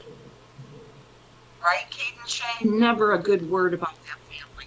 And especially after they had had that big explosion the year prior, it would probably show that they're not abiding by whatever judgment they were given to improve their security and improve their safety. And here Frank met Ronnie somewhere and gave him Chris's jerseys. Right, yeah, when he got back. You know, I wouldn't do that. I know. No way. I wouldn't give him anything. Oh my gosh. And you know, if the shoe was on the other foot, the watch wouldn't give one single thing back. You know That's it. what yes. They that's probably what sell I'm it all saying. for Scummy. Chris's They're honey buns. scummy, greedy, entitled, mom, pop title. Oh, you emailed me? toothless Okay, wonders. Perla. Let me see. Whisper to me, said my audio's going in and out. A little bit. It's okay now. Okay. Oh, Kate and Shay, okay, Kate and Shay. Every time I hear them, Carolyn, I just, ugh. I And know. Ronnie, uses cocaine, I think. He was high as a kite that one visit. He Well, the self thing that gets me is that they have followers. Like, what the? Yeah, well, I think you're gonna get anybody. It's like this, like that guy thing. I told Scooter to get you over there. Did you see I messaged you, Lisha? No. When? On Slack tonight. You would Oh, I have don't- you would have gotten along swimmingly with that guy. Yeah, so I messaged you and asked you to go over there and listen to that guy. You should have messengered me because I don't go on Slack. I looked on Messenger. I didn't see you there. Well, just send me a message because I'll get a notification, but I don't get Slack notifications. But and I'll give you my number. You could text me. Okay. Yeah, Carolyn wanted me to let you know because she wanted you to go in there. I would have. You know, I would have been a pit bull too. It's on. They Like would have blocked Donkey you Kong. right away. You would have been blocked right away because the other people were. No, I mean, I'm like, You got the block.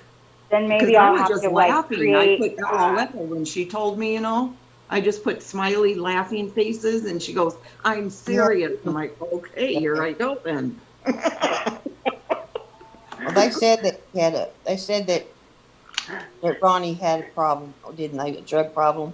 Oh my god. Carolyn's like, release the Kraken. That's okay. I'm good with that. Hey, we all have our strengths. Exactly. If we were all the same, we'd be so boring. We'd all, Yeah, we'd be like a cult. You know what I can't get over? I cannot get over that he just went to work after that. And he acted totally normal. They said nothing was Yeah, unusual. I know. Oh, here's What? Katie Shea. Did I let her in? Wait, here we go. I Thank you, mean, Beth. do you guys think he was on like drugs or something? Who? Chris, Well, CW. I he don't. did abuse that. What was that stuff that they were selling? Yeah, but you know Thrive? what? He didn't, because he did the double sticky or whatever patch. He But doubled I'm it. thinking because there's a protocol that calls for double. So it Carla. wasn't, everybody's like, he took double dose. He didn't. That was the protocol. But they Well, said that he was, I mean, there was rumors that he was on meth or because he hadn't Yeah, I don't believe. I don't believe that. I don't, because he wasn't. they Yeah. Even, he didn't wasn't blood even. test He him was too? calm as a cucumber, getting the truck done. I think Yeah. he just, I think whatever it was, the Thrive, yeah. But I don't. Well, That and didn't have anything to he do. had like what? How many steps up and down those stairs? Mm-hmm. Yeah. Like his he was on activity. adrenaline. Right, and the Thrive will give him the caffeine, but he wasn't like when you'd see him outside, he wasn't rushing or sweating or like he was just so calm. Yeah, I don't know anything. I've never taken anything like that, so I don't know how people. The stereotype is people on meth, but I think people like, I don't know, maybe he just dabbled. I don't know. I'm just asking. No, I mean, because when I'm nervous, like we're gonna be late, hurry up! Like I'm running around like a lunatic. If anybody, they'd be like, but this guy's loading his. Yeah, he's so calm. Yeah, you're right. He was. He was. Hey, Caden, can you hear us? Yeah, I can hear you just fine. Hi, Caden. How's it Carol, going? Baxter says, thank you for asking about my son and daughter-in-law. She's doing okay at the moment. Lost her hair, having problems with her back. And then another person got yelled at in that channel tonight and blocked. That's Cammie, or that's Alicia M. And then another one I wanted you to read. Cammie Note says that channel is harassing her because she was on her side 2 months ago. She was pro Shanann. I said, pick a side. Oh. Yeah. I don't know what that means. And Maureen Hanson, I'm doing great. Thank you. Oh, okay, great. And we'll be praying for your daughter-in-law, Baxter.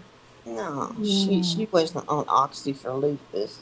I have a hard time believing that because I have lupus and they'll give meloxicam. Now, like some people with MS and a little bit more with, definite Yeah, RA. right. Sure, Mhm. but I have MS and lupus, and nobody's given me any oxy. Let's be clear there. So, me either. Me either. I I can't mean, even take meloxicam. Meloxicam is one of the is the strongest one. That my rheumatologist told me, but I can't even take that. It makes me sick. and also, Shanann was trying to be natural. She was trying to do things naturally. Right. Hi, Perla. I think it's from like a previous surgery or something. You're Because on I'm mute. the same way. You're on mute, 'cause I Perla. hate that kind of stuff, so I save it. 1000%. So one of the things that Kim cannot ever answer, well, there's a bunch, but is her whole reason for this. And then I'm not going to mention the other creator's name, but she's really diving in, and she ended up blocking her Twitter account. She's following Kristen and Shanann before any of this happened on Twitter. And then apparently she broke down that she was in walking distance of NK's house not too long ago, which I don't believe in coincidences. But for some reason, she can't answer why she got hooked up with this case. But she's also connected to people in the Weld County, like Carolyn has said. Her sister is dating one of the deputy You're talking sheriff about there. Kim. Kim? Yeah. It pretty crazy stuff. Part of me, I could be way off base, but I feel like she's one of those just completely a fanatic of Chris, is like just in love with him. And when someone asked that on another chat, She she's said like, she I wasn't, can't, right? yeah, I can't believe that. Like, oh my Yeah. God, what would Oh you no, do? not at all. That Oh. no, absolutely not. Yeah. Yeah.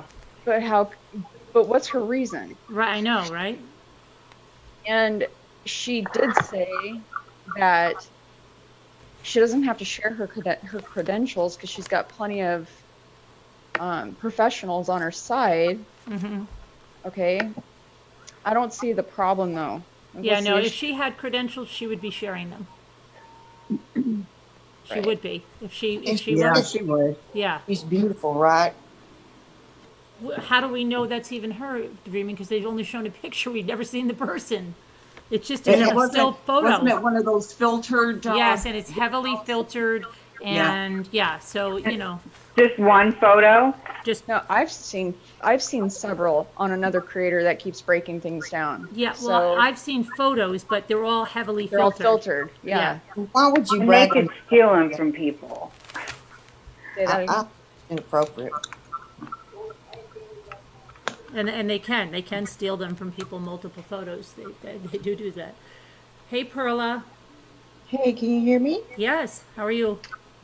I'm doing great. Yourself? I'm doing okay. Uh-oh. Hi, What Perla. is that? Wait, hold on. There's some Hold on. weird. Let me see. There was a weird Okay, now I think it's gone. Hopefully. Okay.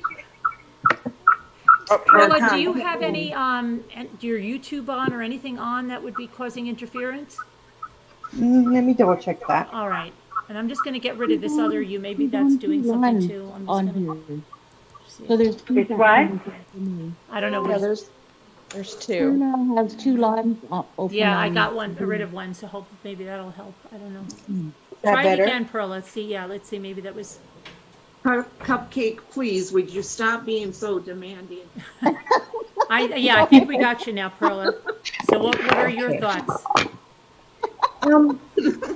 Well, basically, I kind of was on there earlier on the previous live, and I was kind of listening to the, I guess, the opinions and the ideas, and I kind of like understand some of it, but a part of it just makes me feel like even if that is the case, there is still no rationality to what he did. Right. Yeah. Now, for example, I can tell you based on my personal experience, I can kind of relate to some of it because, like, my brother, I have brothers and they're twins. Mm-hmm. Now, one of them married a girl who previously dated my other brother. So it's a difficult situation to be like, for example, holidays, of course not this year because, whatnot.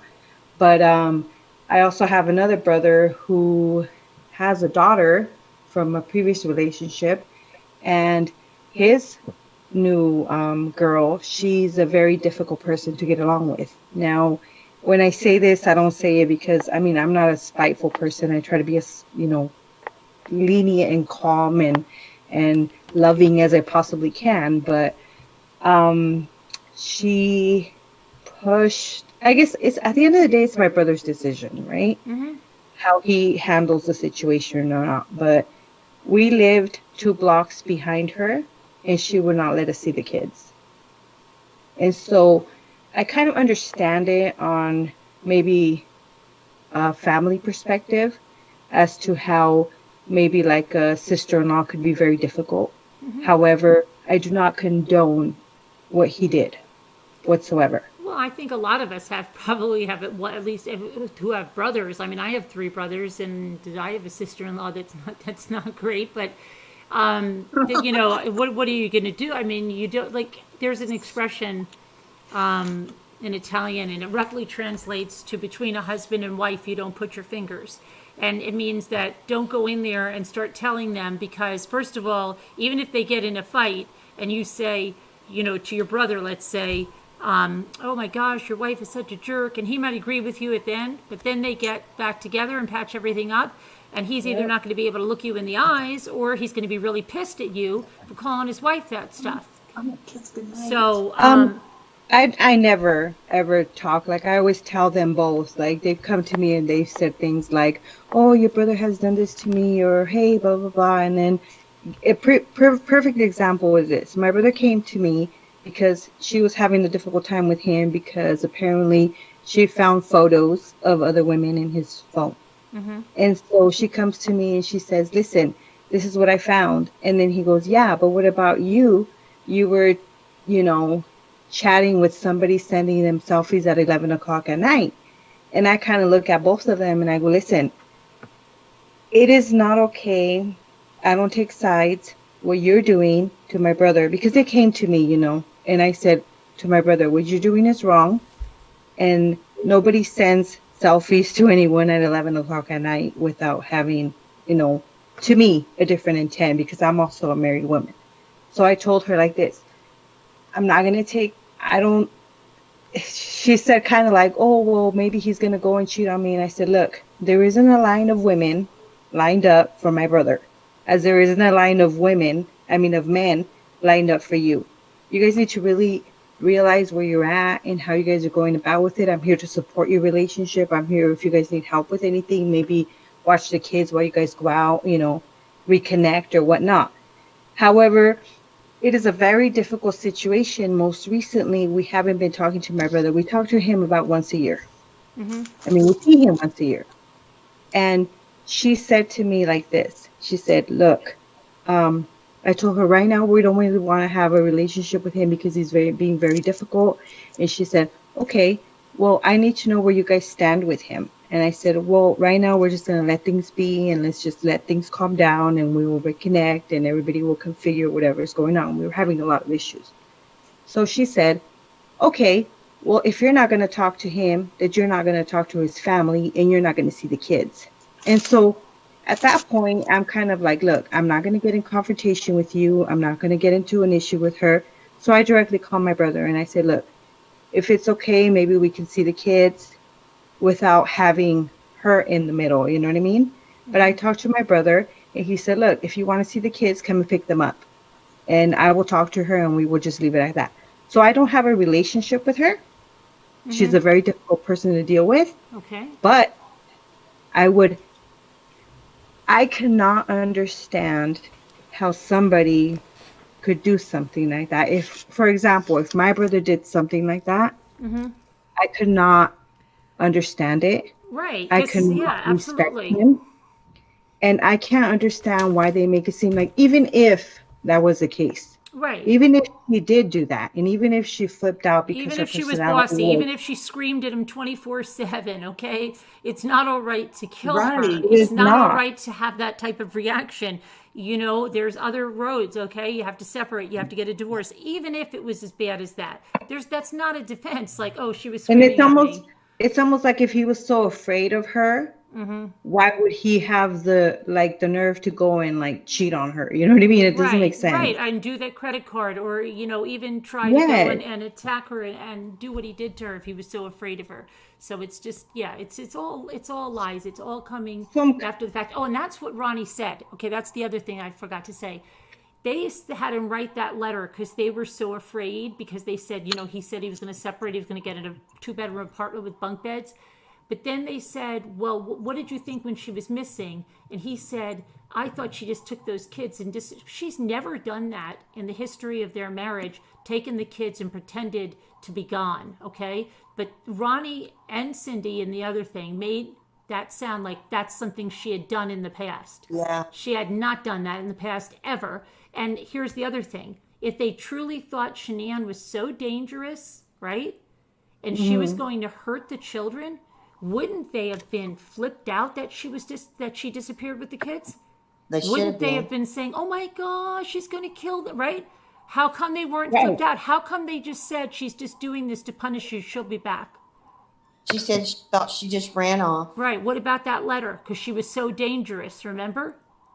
Correct. Right. Yeah. Yeah. I just, like I said, it's not that I'm on one side or the other. I just kind of feel like I can understand Oh, what I'm it on one feels like side. on that aspect.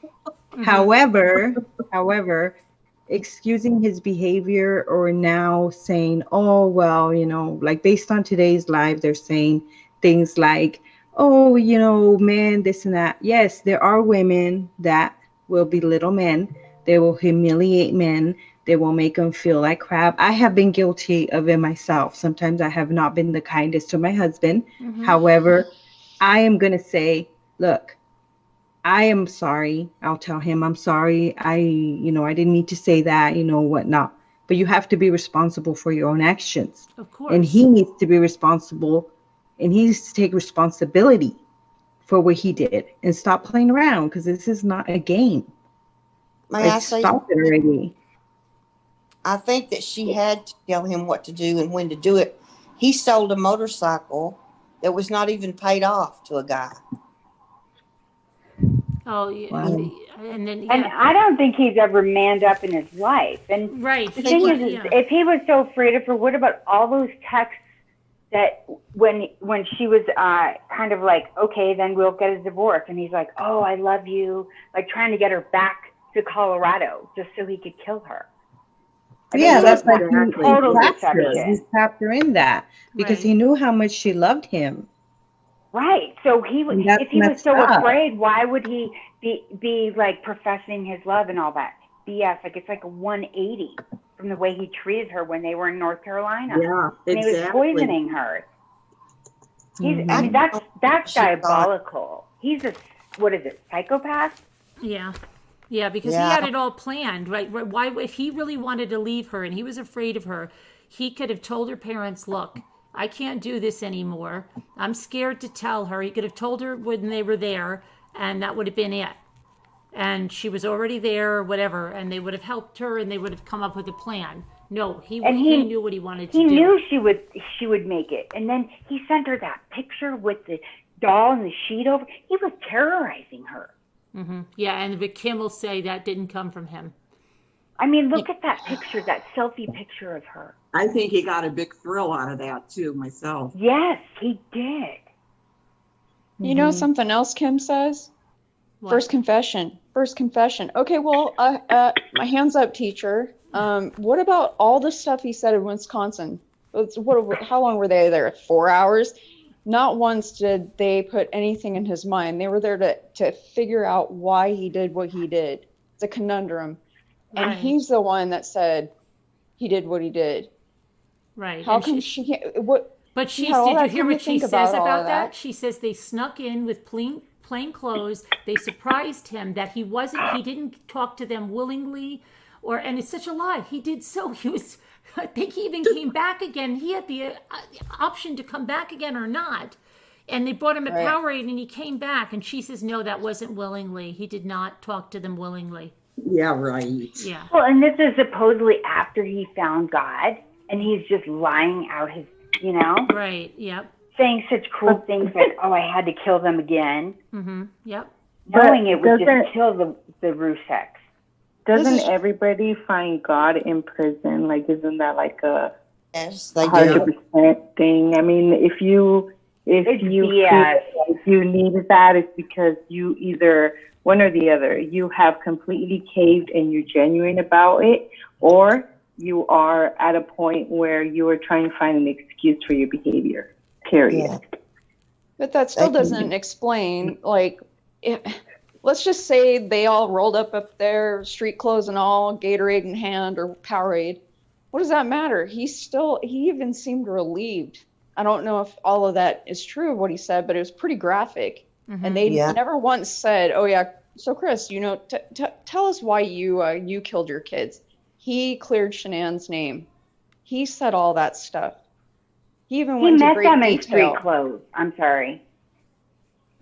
He met them in street clothes. Like, what are they supposed to have a cop uniform? They don't wear cop uniforms. But he makes it sound like she makes it sound like they snuck into the prison. Like the prison didn't even know. Like the way she says that, they snuck in. Come on.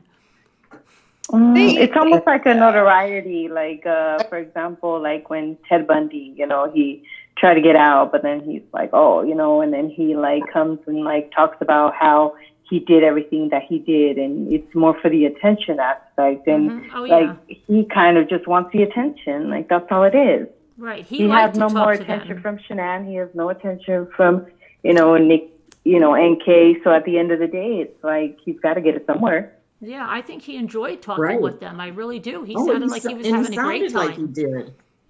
Well, let me. You know? Did y'all see the about when he met the girl on Tinder, and he met her in a parking lot? Yeah, and but that wasn't true. I'll- She was a I don't liar. believe that. Yeah, I think that one was just She looking wanted- for her fame. She wanted her fame, and I think there's like a that she might have worked at a salon, and maybe there's like a thread of truth, but she was not friends with Nicole Atkinson. Perhaps she was a one-time employee of a salon that Nicole might have managed, but they were trying to make it sound like they were like great friends, buddies, and stuff, and all that stuff, and no. And she was debunked. That's like me going to your town and shopping at your grocery store and being in the line behind you and saying, "Oh, we bumped into each other." Right? Yeah, I knew her. She's an acquaintance. Yeah, Yeah. Yeah, that was that. That's. And they said it's a big conspiracy. Like, what would Nicole Atkinson gain from hurting Shanann and the kids? No, they're just going over the stuff that was in those Facebook groups again in order to get people in order to keep bringing out the case. Like she's saying this thing with the lawyer that she met at the hibachi restaurant. I've had that interview on this channel for 2 years. Okay, she just released it like 3 days ago and is acting like it's brand new. Right. That's what they're doing with the entire Discovery. I know. Everything. She's releasing all of the Discovery again. She's already released it. She's releasing it again as brand new videos to get people. There's a lot of there's several channels doing that. It's crazy.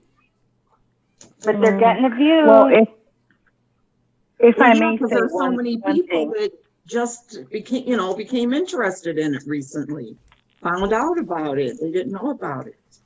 If I may say something, I was actually listening to that particular live, and I know that they did mention something about the maps or the check-ins or whatnot, and they're saying, oh, well, maybe she got there before, and I'm gonna say this: if I don't really have a lot of I haven't had a lot of friendships with women because.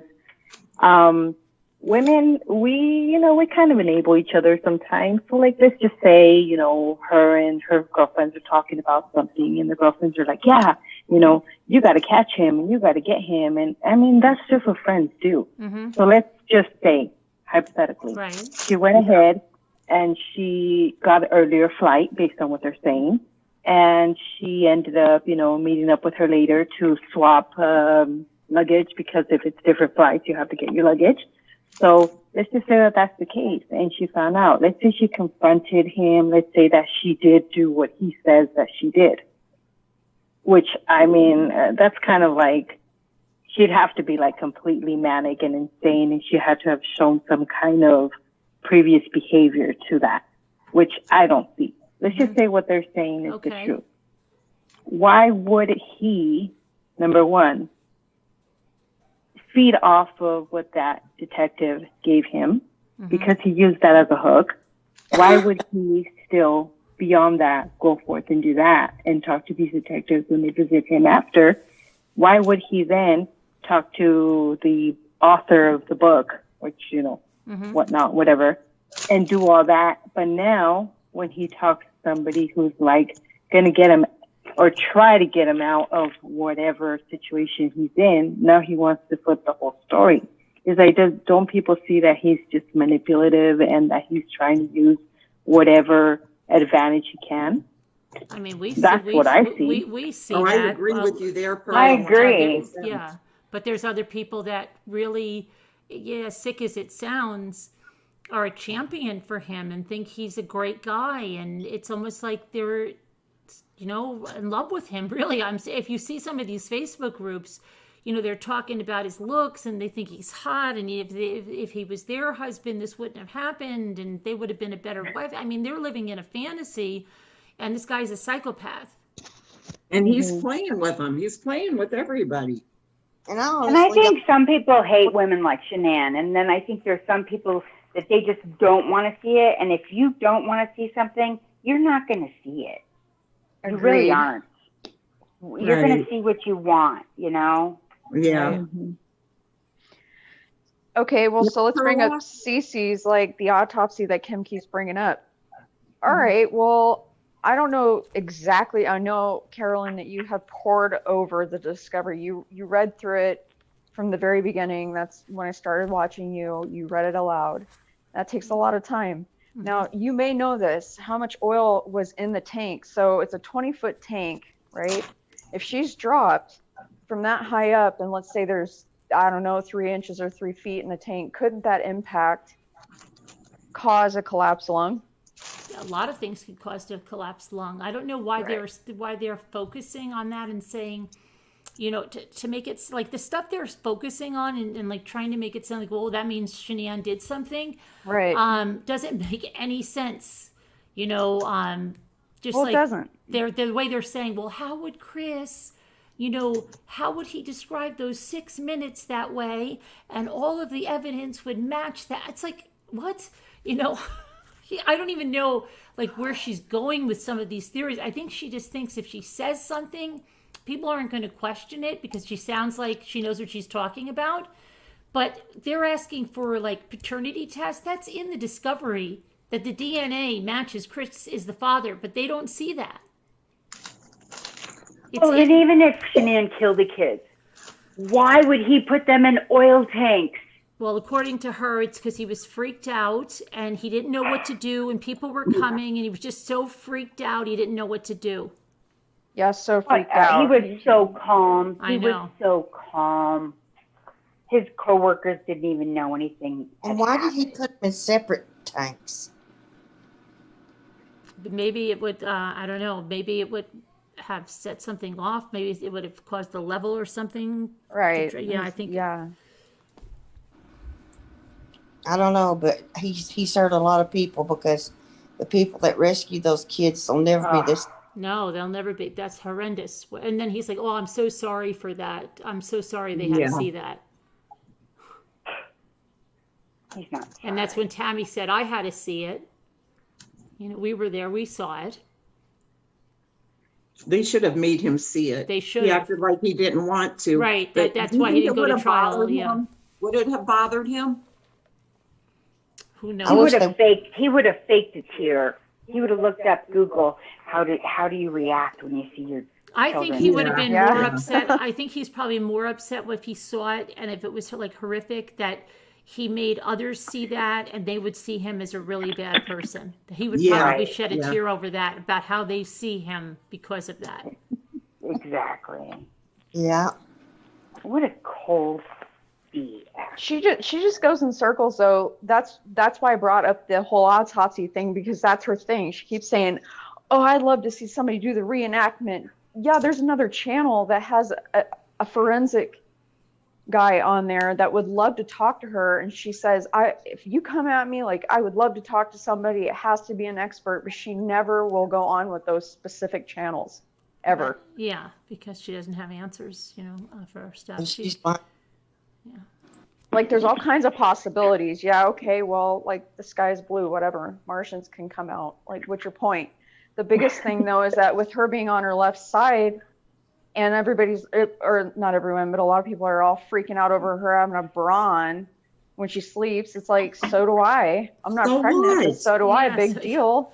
I do all the time. I mean, she sent him a book about helping save the marriage, wrote him a nice letter. I mean, you can even read the letter Yeah, on I the know. Daily Mail. Mhm. All these nice Yeah. things, and then they want to critique her, saying, "Well, I don't know how I'm going to be able to do this on my own. I might just end up staying here reading all the text messages," which she says that they want more to be released. Okay, fine, but the ones that I saw showed a woman that was desperate She to was. save her marriage, and And she was wanted to pregnant change. It and was willing to hormonal. change. right, exactly. And then you And want had to talk. just Let's, been poisoned.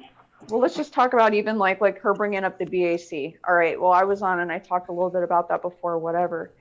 All right. A cousin of mine, she does have wine once in a while, and she during pregnancy she was told it's safe. Okay. I think that's a kind of like a personal decision. So let's just say that's true. Who cares? None of it makes any sense at all. It's At been all. explained away. It's just a moot Yeah, but point to they're even trying to discuss. say the reason that they bring it up now is because they're saying that because if she had alcohol in her system, that really it wasn't something Chris did, and it's almost like she accidentally killed herself. But now tonight they were even No. saying that, wait a minute, did you hear this stuff? This was crazy. Why did the Rusaks take her makeup? And why I did didn't they hear take, that. yeah, that was tonight. Why did they take the suitcase? The suitcase, they took it back to North Carolina.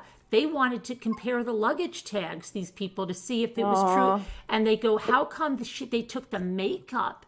Shouldn't they have matched the makeup if that was really her makeup on the pillowcase? Maybe it wasn't her makeup. What? So they're just making like all this sinister stuff.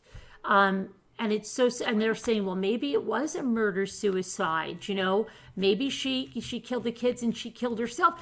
And that's where they're going to go now, because if she did that, then then he would just have destruction of evidence would be his crime, right? If she killed herself and the kids, then he'd be home free on that stuff.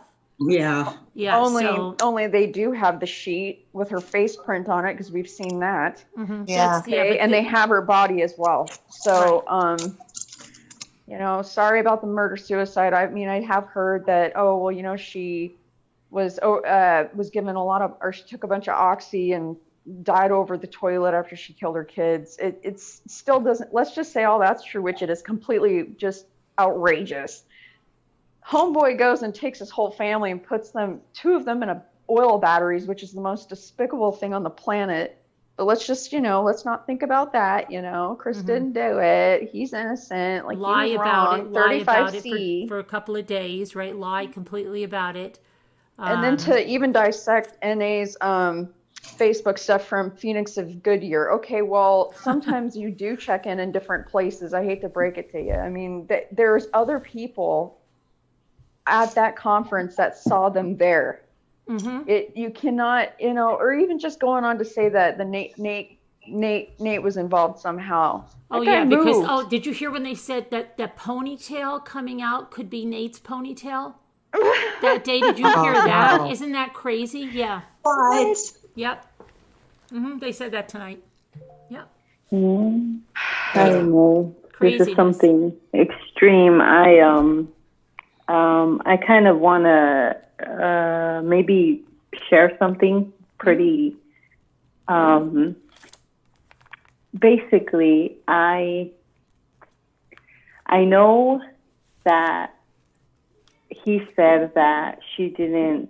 I guess in the second when they went to go visit him, he was saying that she didn't fight back, right?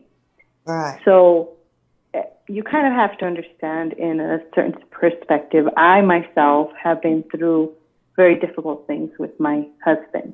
And I don't normally like to share this information, but I think it's kind of important that I do right now.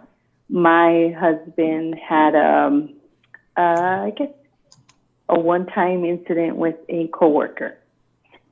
So when this happened, it was a very difficult thing for me. And it was heartbreaking, and it was devastating, because not only did it mess up my self-esteem, it kind of made me feel like it messed up my self-worth, but it hurts, So if she knew that he was, because you can't expect her to not have known, she knew. And so when she comes over there and, this happens, like at that point, yes, you have children. Yes, you love your children, but you can't think of yourself as a mom, as anything other than a person. So when this happened to me, I remember telling him, look, I cannot believe this. I am hurting. I am devastated. But if we're going to get, because at that point I kind of still wanted it to save it, because what happened is the woman's husband showed up at my front door and he told me, listen, do you know what your husband's been doing? And I kind of said, look, thank you for telling me. I came inside and I talked to him, which by the way, I had put like a face mask on him, and, I was like, oh, let's, do this fun thing together. And so I come downstairs and I tell him, listen, I'm done. I can't do this anymore. Like, this is beyond, because obviously we've had things in the past, but the whole point was, he told me, look, this happened. It was a one-time thing. I went with him to get an attorney because ultimately she had done this with other coworkers. So we got an attorney. We went through the whole process. I stuck there by him. But then I cried one day in his arms and I told him, listen, if I'm mad at you and I want to hit you, you're going to have to deal with it, because if I'm going to put up with it and, you know, we're going to get through this together, we have to do it. If I'm sad, you're going to have to hold me. If I'm mad, you're going to have to hold me. If, you know, whatever it is that I'm feeling, you're going to have to accept it, because this is what you've caused.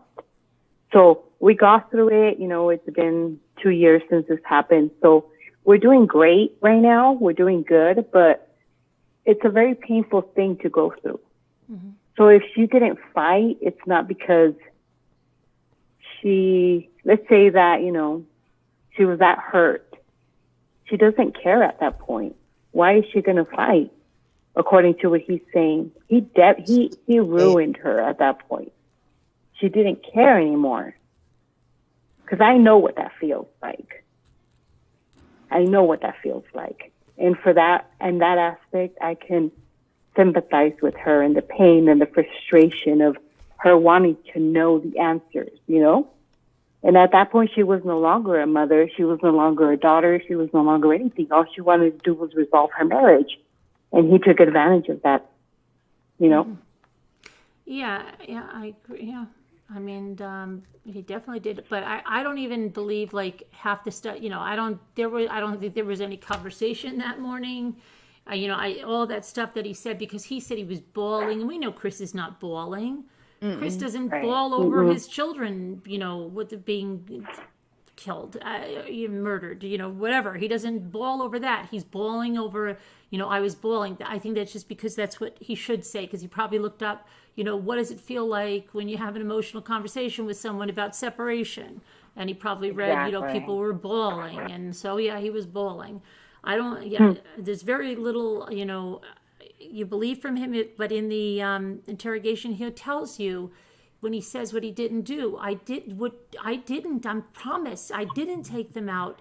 I didn't put them in the truck. I didn't kill them. And it's I didn't hurt my girls. It's all the way exactly what he did by just reversing it. I mean, he goes through it almost in his head of everything he did, and just says didn't, in a certain pattern that is just crazy, that he just tells you everything he did. But, you know, they're mentioning... Carolyn, I think Shanann was asleep, because she would have fought tooth and nail for her girls. Like, there's no way that she would have just given up. Right. No way. I don't think she gave up either. I really don't. She would have been worried about her girls and just fought for life. I mean, she fought for life from lupus and recovery and all of that. And he preyed on her. Totally agree. Let's say, you know, the weekend and stuff like that, and how she felt being pregnant. And then, Lisha, you said that, you know, you also suffer from overlapping, you know, afflictions, invisible illness, just like myself. We know how absolutely debilitating that can feel like. Okay. Yeah. She could have been in a flare. We don't know. We're not her. But all right, let's think about it. I'm in a place where it's actually pretty warm, but I'm still covered up. So let's say she's on her left side. She's got a blanket on. Left side, you know, he gets on top of her. And if a blanket's over her and he's straddling her, like Carolyn said, and her saying, you know, maybe she did say, get off of me, who knows? But if he's straddling her with a blanket on, she's pinned. You know, there's not going to be any scratch marks. My dog will lay real close to me and pin me, and I can't even move my leg. And it doesn't take long to make somebody pass out. That's why so many kids pass away from playing the pass out game. And then from there, he could have put a pillow. I just even hate talking about how all of this. I'm thinking about it, and it's bugging me even. There wasn't even any particular hemorrhaging, so she didn't even have broken blood vessels in her eyes. So exactly. I think, you know, and she was meticulous about her nighttime regime. She washed her makeup off. she would have taken her bra off, but she had just been stuck in the airport for how long? With how many times had her plane been delayed? And she's pregnant and she's defeated. Look at that selfie that she took. She was defeated, and she had just been poisoned, and she had just been at a work conference and had that, trauma in North Carolina with the Wattses. Like it's built up. She is defeated. It's quiet. She probably laid down and passed out, or just, and then he just went, because he's such a coward. He could never have one difficult conversation, much less an emotional conversation, like an adult male. Yeah, I mean, and the other thing they keep saying, and I never, I guess, got this. They keep mentioning this Santa video. Now I have to ask you guys, are they talking about when he forgets his phone and she walks into the garage and she Yes. says, she says something like, "Oh, my husband, gotta love," like something like that. That's what Yeah. is that what these women are freaking out about? Well, that's the Santa video. Because I never knew. Oh, they're what's saying that she called him, because the lady that was on there with the whole thing with her husband, and Right. the fact that she was personality like like Shanann, but she basically said that I guess she called him a moron, or my husband No, is she I didn't don't call know him what a moron. she She said. she just She said my husband doesn't listen. yeah, something like that. Okay, and I'll tell Right? you.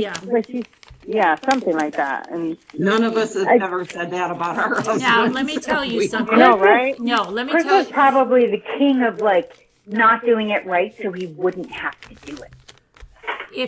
If Jimmy did something like that, I could see myself saying the same thing, like, "Oh my gosh, I got to go out to the car because my husband couldn't listen to the directions that I told him to."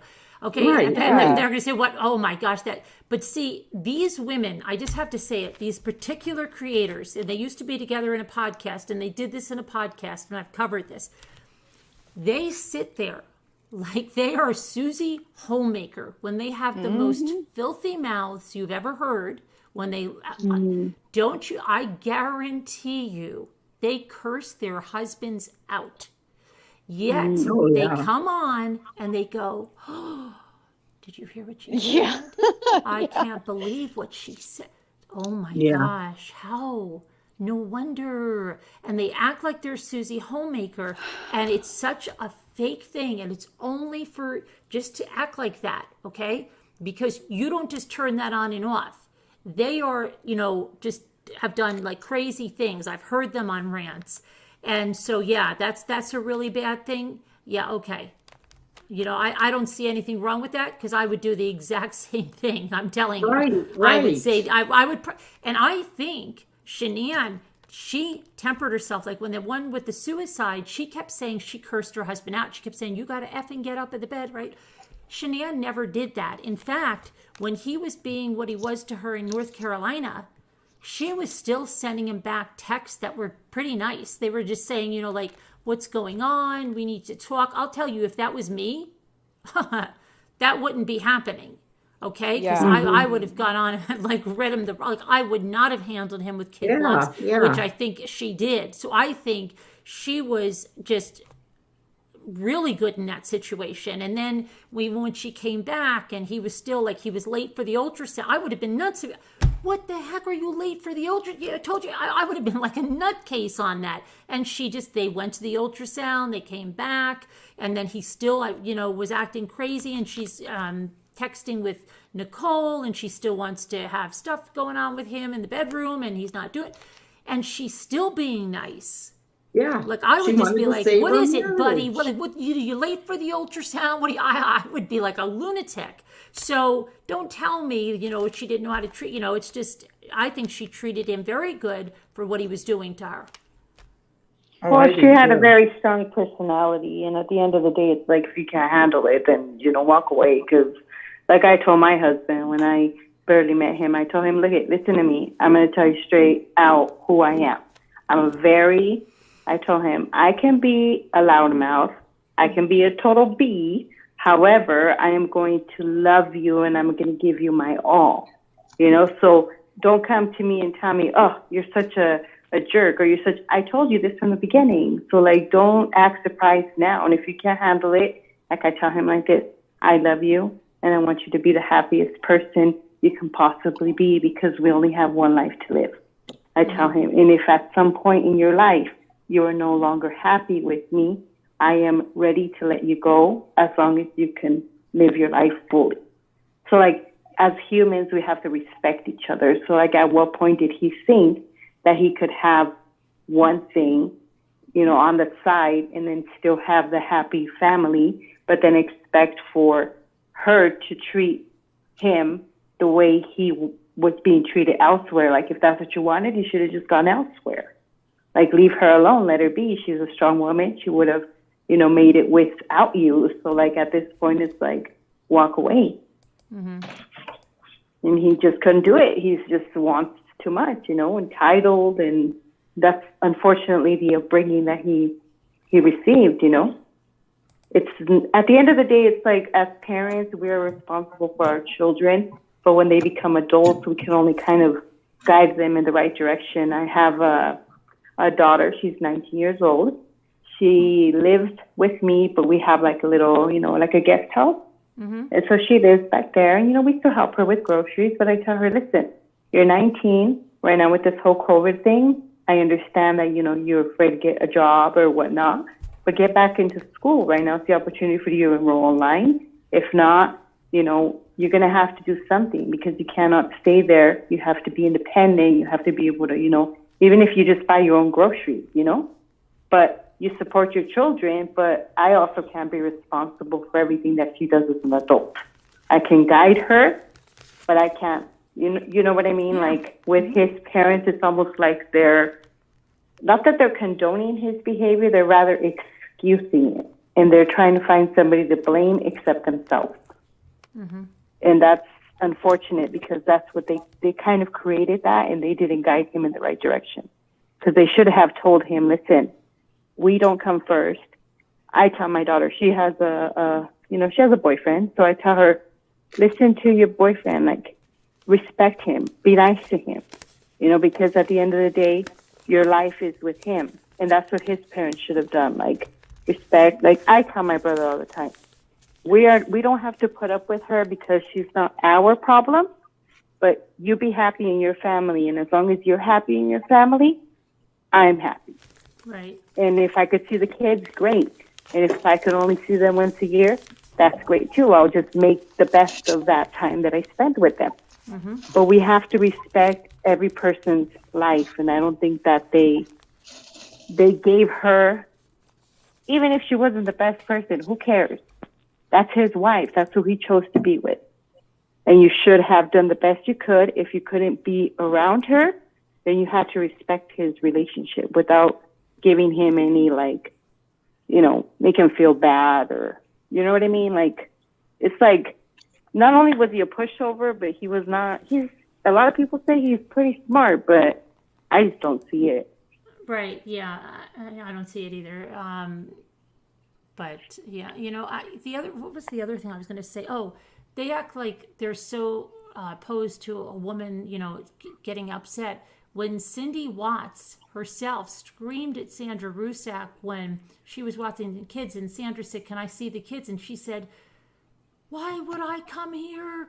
You can't see." And she was screaming. And Cindy admitted in one interview somewhere that yes, she did do that. So it's not just Sandra's word. She said she did that. So it's okay for them to scream and yell, right? That's okay. Mm-hmm. But they act like if anybody else, and Shanann wasn't even doing that. Like I was thinking, like I when I was reading all those texts and everything, and he wasn't listening to her, he wasn't calling her back.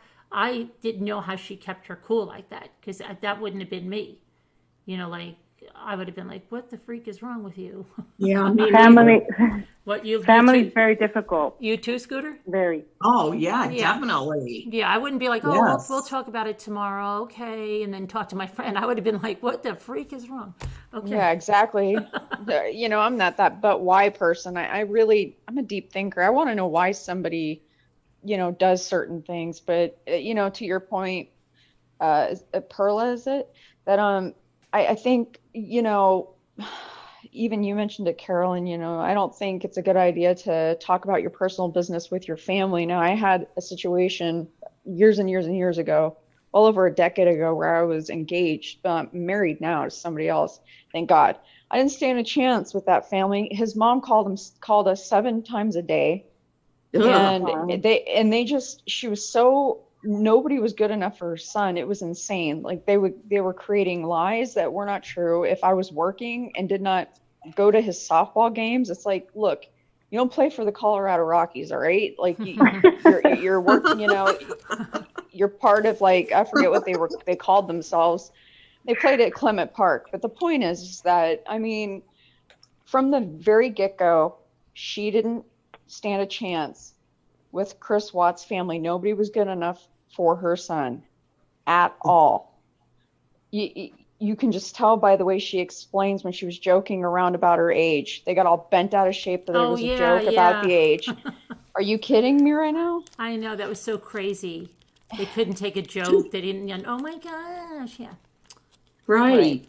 Or, hey, the whole skater boy look, or what have you, Heck, my mother-in-law and I talk about when my husband's hair gets crazy, because he just likes to just go grow it out all nuts for some reason. And then sometimes, he'll cut it, but we'll joke around. Thank God I've got a great relationship with her. But the guy I was engaged to before, it was a nightmare. It's just that family, they were just, nobody was, I think they probably scared off about 7 other chicks. And then finally he settled down with someone that his sister-in-law approved of. And I was just so grateful that I did not end up having kids with this person. Did you ever heard how he does with his marriage now? How the wife is and everything? No. Once I'm done with somebody, I'm like done. I don't bother them. I don't look at them. I'm happy where I'm at. Like, I don't even want to know. Thank God. But, back to like debunking Okimi, the situation being on that live with Rolo, I found it to be quite interesting how it all orchestrated, because if you caught it, when the lady came up and she was talking about her experience and said that, she can see why she was like Shanann. She feels for Chris. She feels sorry for him. Right. Well, when Sam popped up, he said, at first I thought he was going to bust her and say, hey, you're catfishing. This is a story. This is my story. Well, he said that in one of the books, it talked about, hey, this guy that ended up hanging himself in a backyard after building this big, massive, beautiful home.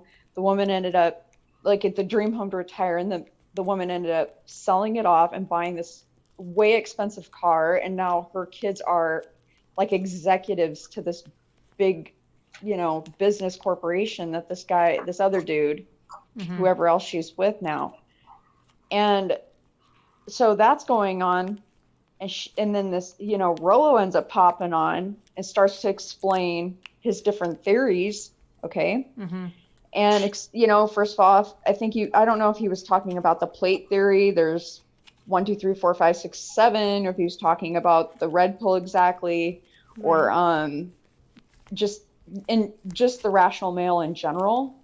But when he did that, she got extremely upset. Oh, yeah. Yeah.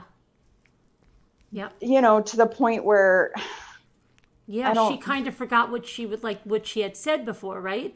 She absolutely. I don't know if you were here in the beginning. That's exactly what I said, and she kind of blew their cover, because we're supposed to believe all these people just randomly appeared in the chat, right?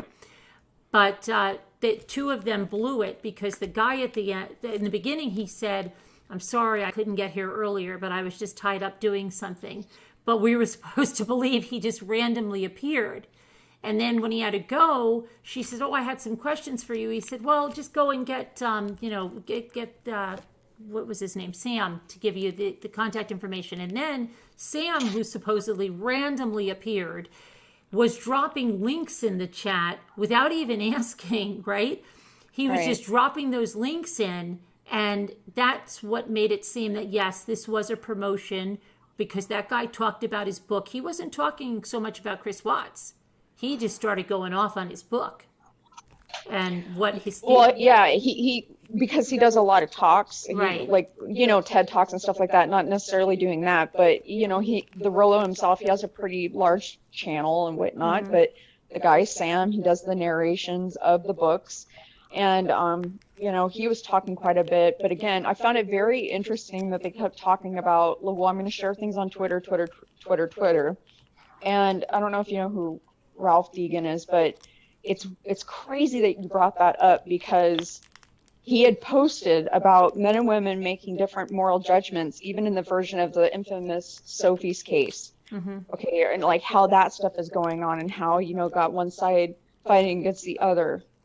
Again, the same people that you're talking about that are super vile, that run their mouth and say crazy things about little kids and whatnot, but yet Shanann was a bad mother. Okay.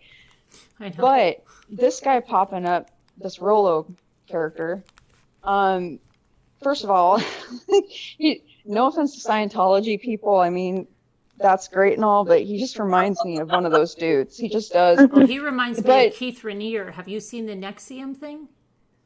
Yeah, I need to. But so check this out. So he was basically trying to wrap it up into explaining the study used by hypoethical dilemmas. It's like an elite social moral reasoning form of respondents. So he was saying women were less prone than men to accept moral violation, such as killing someone to save their own life. And then he was saying, in contrast, they're more like in consequences in their own moral choices, giving more consideration to saving themselves over a group that they belong to. So he's using all these big words like say their family. And then the woman would consider it less morally acceptable to choose which of the children to save when they're faced with an obligation choice. Like, this is an obligation, whereas the men seem to pay more attention to the consequences. It's like, if you do not choose or if you don't choose, but both, you'll perish. Like, so you have to make a decision or everyone's going to perish. In both cases, the men's choices were more oriented towards the most beneficial purposes, even though they might lead to a violent and painful act. So, like to kill a little girl by smothering, or a boy, or to choose whichever child to sacrifice, and that women were more emotionally involved and that had experienced dysphoric emotions more often than men. So it's just very interesting how he pops up, starts explaining all of these different theories. Okay. But it was Sam that was up first, and the woman that was talking about losing her husband, talking about how she was Shanann. Right. And how, but here's the problem, man. Chris didn't kill himself. I know, that's what I said in the beginning, yeah. I said it doesn't make any sense, because they said they're saving lives because the guys are committing suicide, but Chris didn't commit suicide. So what the heck was she even talking about? Good God. It's like, all right, so let's just, you're talking like you were like her and all this and that had you not badgered him. Well, but your story isn't her. Maybe you're trying to say, okay, you can see yourself in her, maybe a little bit if you want to, but I don't know if it was a nervous giggle when she was laughing. Oh yeah, I didn't buy her story at all, and I think she showed it when she got really upset, when she got super mad. Yeah. Even though he was actually her whole story. I only saw a little bit of it tonight. Right. Even though I didn't know what was going on. Even though he was actually trying to say, if you demasculate a man, okay, then you're taking away his power, and that's the whole point of his books. It's the whole point of like, why do my eyes hurt? You've never used them before. The rational man. So basically, in any relationship, the person with the most power is the one who needs the other the least. So it's just, it's a very, he also talks about like spinning several plates, not saying that you should cheat on people, but you as a guy should have several plates spinning. Right. And you should never agree to marry anyone.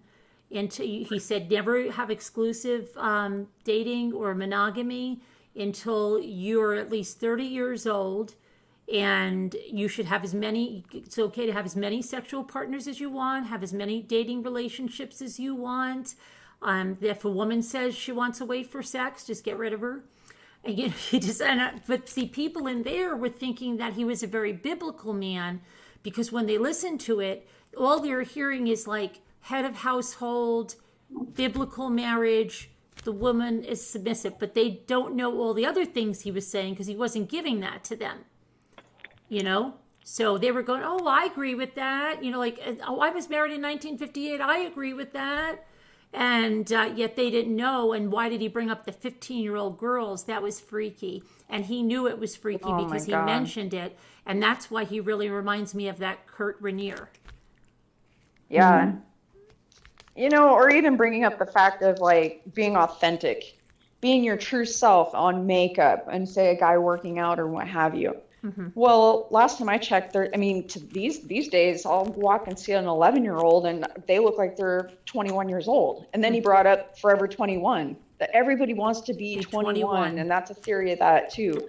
But to bring up the 15 to 23, which I found to be very eerie. Yeah. The peak, right? That's what he said. The peak of well, 23 is sexuality. You don't have it hammered down by 23, and he's telling his daughter because she's 22. She better get it together. So that girl, the lady that lost her husband, that she said that she lost, she says she gets really, really upset. She says, "I'm a history major. You know, they're trying to go back and forth on, oh, no, I know more than you do." Right. And she says something to the effect of, "Well, the SLUT word, yuck, I hate that word. I want to vomit even." Right. Ugh. She says that. So I'm like, I became a blah, blah, blah right after he died. And even the YouTube creator said, that's weird. Even she agreed that was weird. Right. And she also said, remember, she said she was with him for 20 years. Then she said she got married at 32. Then she's not that old, that she gave herself away. Yeah. So she's like, you can look me up on Facebook. You can look me up on Facebook. I mean, the woman's probably like 38 years old.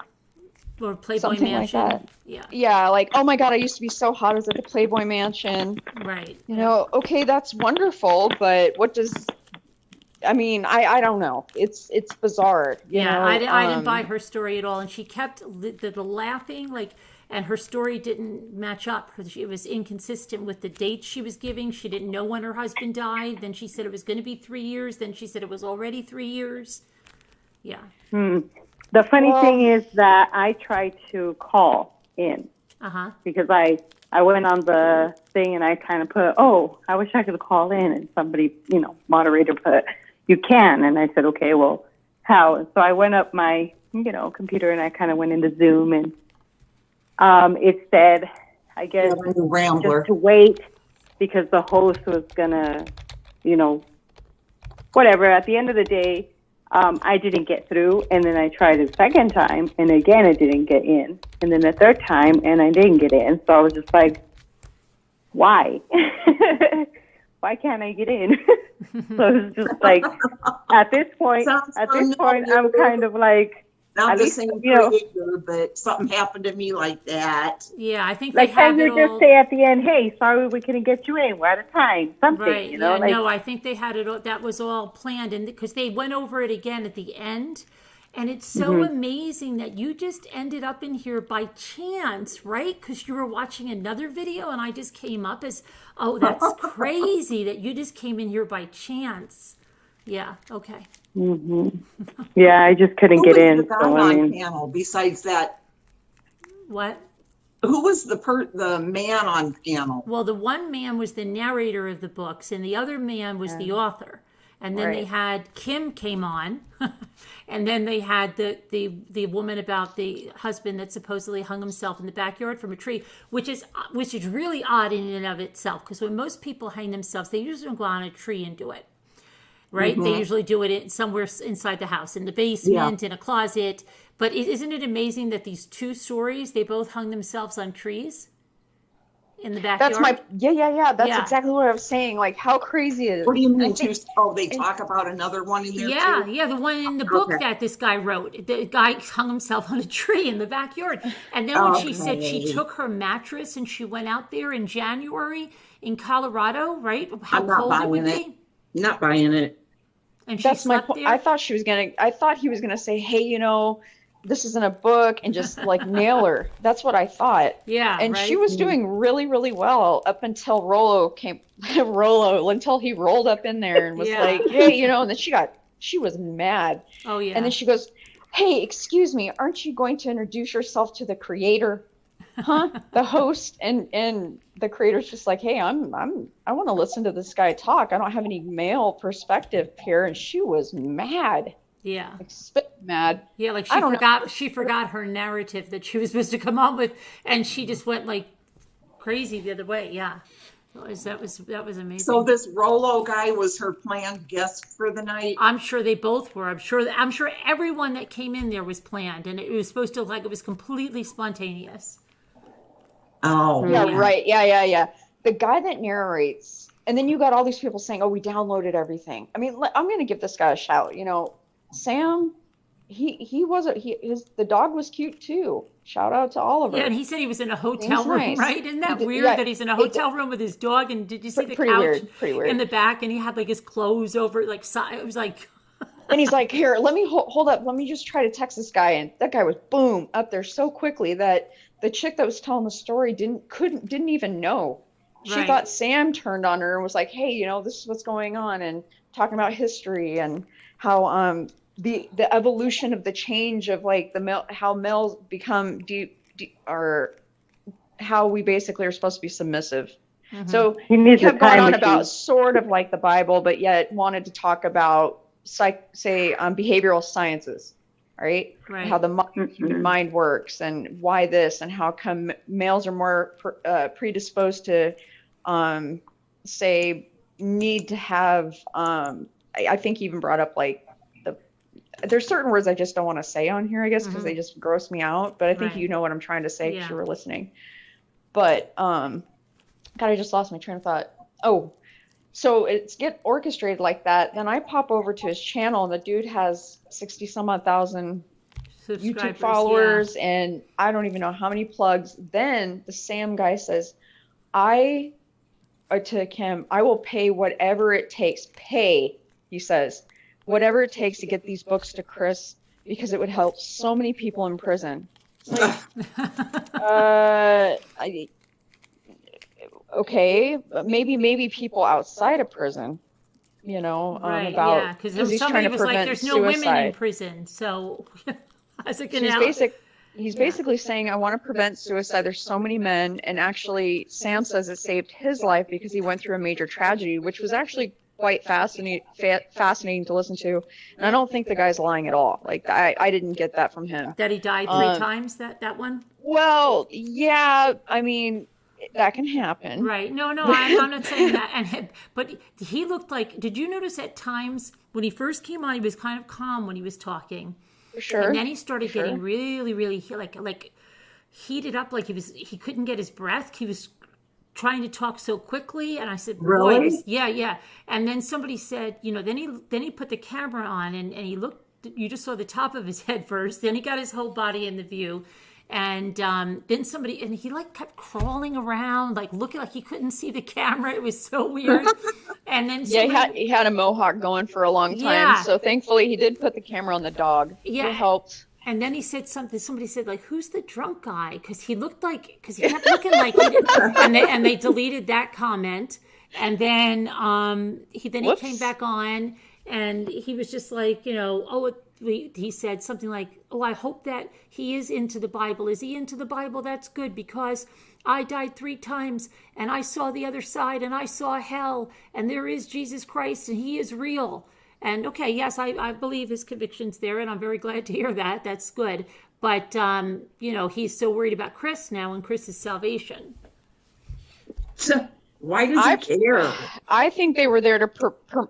it's just this entire thing, okay? Like, say, for example, the channel that it was on, it helps her because he said they were going to tweet her out on her Twitter handle, both of them. Mm-hmm. Then it's on a platform, and she likes to bring up the case that when she was on Dateline, I know, or whatever it was. All right, fine, you're famous. So they have that. Then you got somebody that's talking to the family, which it's clear that she is talking to Chris, and I don't know how much, but Ronnie for sure, because we heard that. Mm-hmm. Still don't know her reasoning from it. I still believe that she's somebody that just decided maybe she answered this tonight, came out of the woodwork. You know, she claims that she lives super close to them, all this stuff. Well, she definitely has connections to that jail through her sister, who her sister's dating. So there's another person that's breaking it down, spent a lot of time on it, and there's absolutely true. There's no no way about it. There's no hiding it, you know. But if she really was fully confident in what she had to show, why not just show your face and say, hey, I'm here, this is what I believe, I'm an advocate for the Watts. If you're that passionate and you are that willing to go on every single channel you can possibly go on and argue for this guy and say he's super pumped, super excited, Right. why not show your face? Why not just say, you know what, guys, I'm a librarian by trade, but I'm a true crime enthusiast by night, and this is what I got into this, man. Like, I believe Chris. What's the problem with saying that? She gets so mad when people bring up credentials. She's like, I don't need to do that. I don't even know. What's your credentials? Yeah, right. I know. I don't have to show them. Right. And if she had credentials, like if she was an attorney, if she was a private, she would say it. You know, it's somebody that's hiding it, and she thinks she'll, we don't know. It's not obvious that she doesn't have credentials. It's obvious when she keeps saying that she's going to release the evidence, as if on YouTube, as the trial that she's saying that's going to come is unfolding, she's going to release the evidence on YouTube, and doesn't realize she wouldn't be able to do that. She also acts like she has all this stuff that we haven't seen. Yeah, but then when they ask her, she goes, "Oh no, I didn't see that." Exactly. So the reason why everybody's questioning her is because she's making some pretty just outrageous claims. Then she is talking with quite a lot of conviction. I can't, and I've said it before, if you listen to the very first video, she's literally hitting the table the entire time. Right. She's like, I cannot wait for this to come out. It will blow your mind. It's like, I never listened to that first one. I heard you guys or them talking about it though, about hitting on the table. Yeah, she was like, "Oh, I'll let this come out." Yeah, she was. Yeah. It's just, and then she keeps saying, go back to the first confession, but yet she calls it's not a confession. So she stumbles over her words a lot, and she loves the word, and so do I. I'm not gonna lie, I'm really tired right now, but she says, like I said, it's like I said, it's like I said. Right. And she'll never answer. But I would ask her point blank. I'd say, okay, wait, see, she wouldn't. That's why she would never come here, because I would say, wait, I don't want to go back to the first confession. All I want to know is he now, this time and date, saying Shanann killed the kids? Yeah. Okay. Yes, I can say when she was on another channel. Okay. It was. I actually re-listened to it. It was 2 days ago. The girl she believes, she's on Shanann's side. There was two other girls up there with the creator. She said at least twice, that yes, he is saying she did it. Right, but I listened to that too. When I asked her on her thing, she said, "What is it, Mommy Ramblings? Oh, is he? Yes, the first confession. That's what she did." And I think she was saying, yes, he's saying it because she's saying he's back to the first confession. See, I would have hammered it down and said, no. When did he say it? When did he change his mind? What date did he change his mind? I don't think she's hammered. Hasn't been hammered down to a date, because then he was saying it. That's his first confession. I think that's where she's going with that. Where she actually said that Chris told her, yes, Shanann did it. I mean, I guess I don't. Because Ronnie, can I tell you this channel name that? Oh, I know. I was on there. And I did a video about it. But Ronnie just said she just asked Ronnie, and he again said, I believe his first confession. He didn't say Chris told me now this. He said, I believe his first confession. So I do not think Chris said anything. The creator that I'm talking about, the letter is Z. Yep, that's right. Yep, I was right. There. Mm-hmm. Okay, so I don't know. She just I don't know. In my mind, I think she's going after money. There's no other reason. Why put up a Patreon? If you're really truly out there for the Watts, if you're really truly out there, she has a Patreon an advocate. Now? Oh yes, yeah. Are you kidding me? And then that Sam dude, he slipped up and said, "I will pay you anything. I'll pay whatever it takes." Like, who says that? I'll Yeah. pay whatever it takes to get those books into those prisons. And then I think she might have said something about knowing people that worked in corrections at one point. I don't know. The whole thing seems very Who orchestrated. did we lose? I think Dreaming was sleeping, so Oh, she fell goes- asleep. Oh, how Oh, yeah. cute. I checked for a while and She I is think sleeping. she She's was. been sleeping. Okay. Oh, all right. Well, I guess I put That's her to probably a sleep. good idea. No, she was asleep before. It was okay. It wasn't you. I put her to Well, sleep. Nat Creator's buddy with a couple other Oh, yeah. bowels of YouTube people. So Yeah. it's like Yeah. birds of a feather. Yeah. Flock together. Yep. Mhm. I don't Yeah. know. I'm more of like you get when you follow a case from the very beginning, and it is intriguing.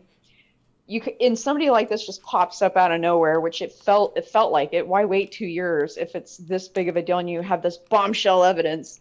And Yeah. stop saying it's like Scott Peterson. I know. The dude never said He was he guilty. never confessed I to know. one thing. They don't not get one. it. They don't get it. They really don't get it. That's what I'm saying. They have no idea. It's just like Scott Peterson, right? He's got a lot of things like that, right? Yeah.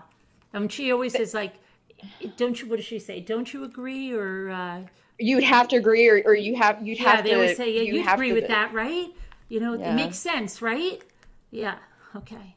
Or bringing up Jean-Benet Ramsey and the Yeah. guy that actually tried to say it was him. and Right. Yeah. Oh my gosh. Yeah. Some of their mean, logic is just ridiculous. I just still can't get away from listening to the 4 to 5 hours of him.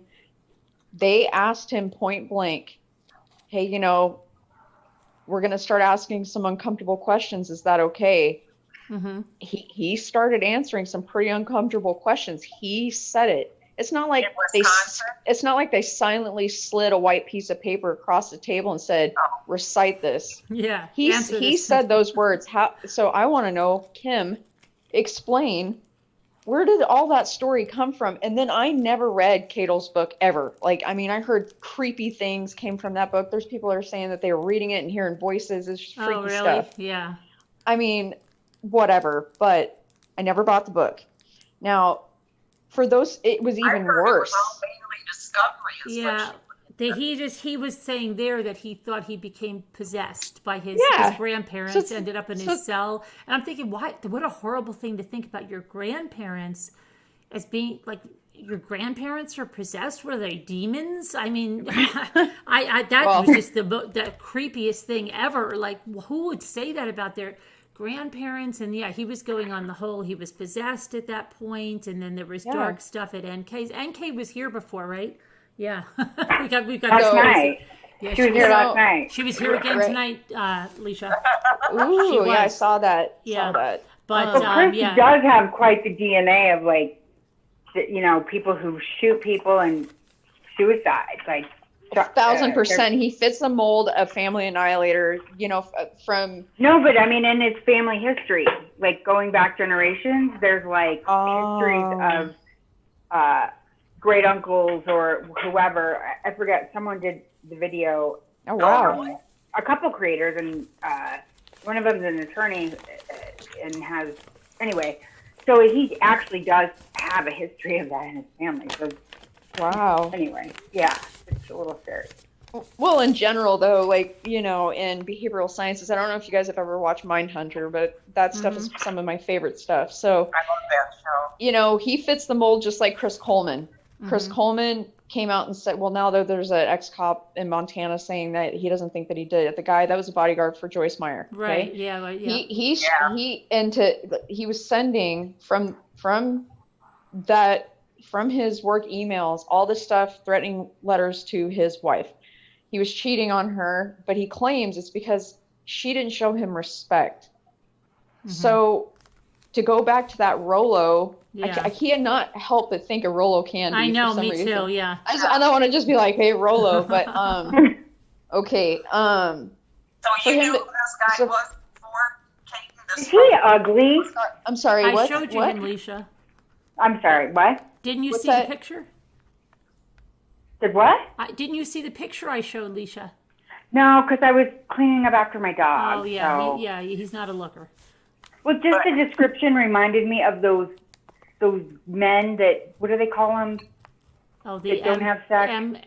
oh, he has. I think he has a lot of it. Right, but I'm just saying, like the ones, what they have like a 4-letter Yeah, like term. the M something or the patriarchs but No, it's the young guys who they can't get laid, and so then they hate women, and they have this whole group. What's it called? isn't it the M? They have an M, isn't it? Doesn't it start I know with what an you're M? talking about, but I cannot think of what M- it's Like like. sin something, Oh or wait, that's a different group. anyway, it just reminded me of that. Like you can't get a woman a relationship the right way, so you have to completely taint it and devalue women and objectify No, but he them says and he's make been them married for objects. 23 years or something, and he's having a lot of stuff with his wife, and he's great. They have a great relationship, and all of this. But I'm sure, like, she probably sleeps on the floor and pays penance. Probably, You know I'm what sure she saying? does. That's yeah, probably he's happening. probably He her probably master and everything, and he can takes probably the poo sleep on with her or whoever some he kind of wants. BS. Like on the next. Oh my god.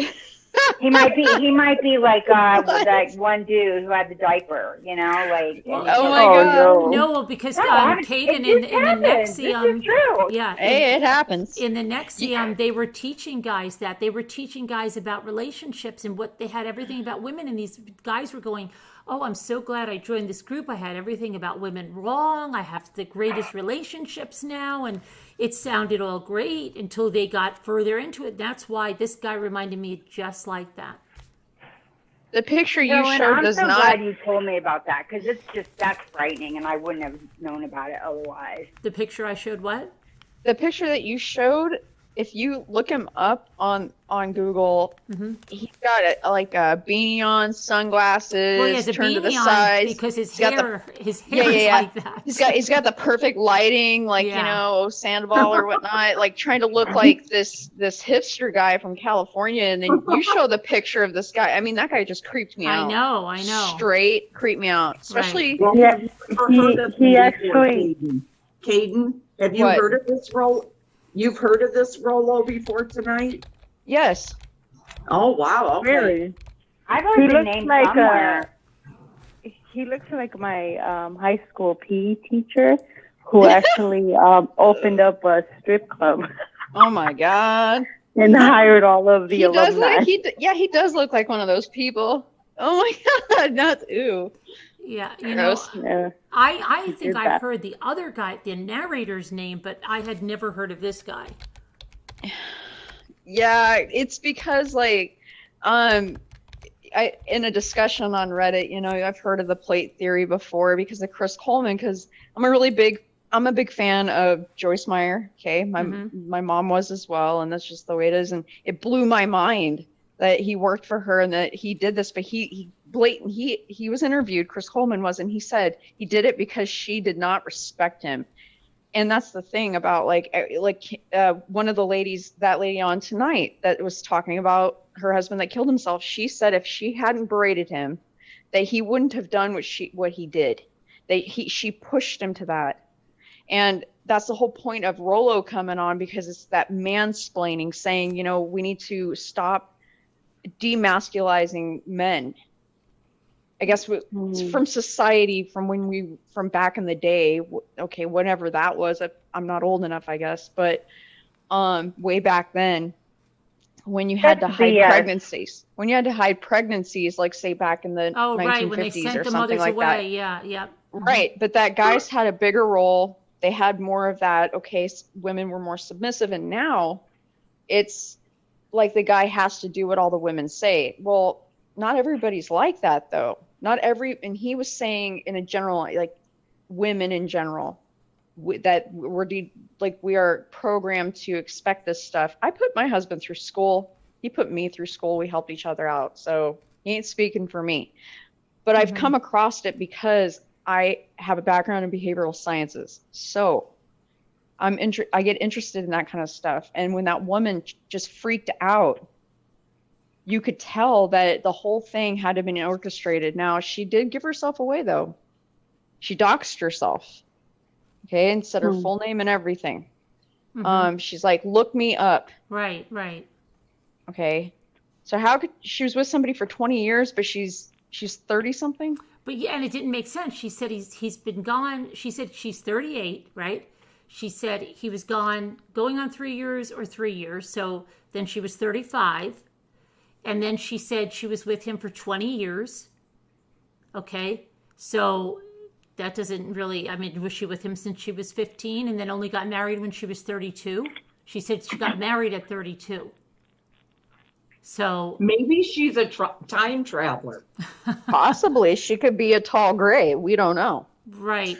But, you know, I'm looking at this Rollo guy, and he said that Meghan Markle and Harry, that Harry is may take his own life because of Meghan Markle. And he shows a picture of them on this article that he wrote, and Meghan's wearing white pants and a black, like a knit turtleneck tank sleeveless top. And he says it's absolutely nauseating. The outfit that Meghan is wearing was a secret feminist message, is what he said. And he thinks that Harry could commit suicide, because of her. Oh my gosh. This guy's so dangerous because he has a following. How many followers did you say he had? On YouTube, he's got like 68,000 subscribers. Yeah, and I mean, that is BS. That's dangerous. he's got a pretty good following on Twitter too. It's insane though because they call I forget what they call it, man, MAN escalating. Like it's broken down to saying that basically women are pushing men to not be men anymore, and that's why these men get so upset. They're working their hands to the bone, and then they end up killing themselves. It's like 5 times more. I forget what his percentages were. Here's what he says about Harry. Ridiculous. What does he say? He says he is trapped. He has voluntarily isolated himself and resigned from the royal family. Their videos look like hostage videos. She stays with him as he was the prince. But when people forget about him, she's going to leave. Hopefully his brother or someone catches him when he falls.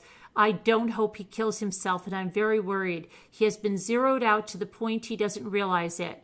Male suicide is the reason that Rollo began to offer his opinions online, and it's a cause that drives him on. His books and podcasts are designed to help men get answers. He said, my brother-in-law committed suicide as a result of being taken to divorce court when my wife's sister wanted to bail out of their marriage.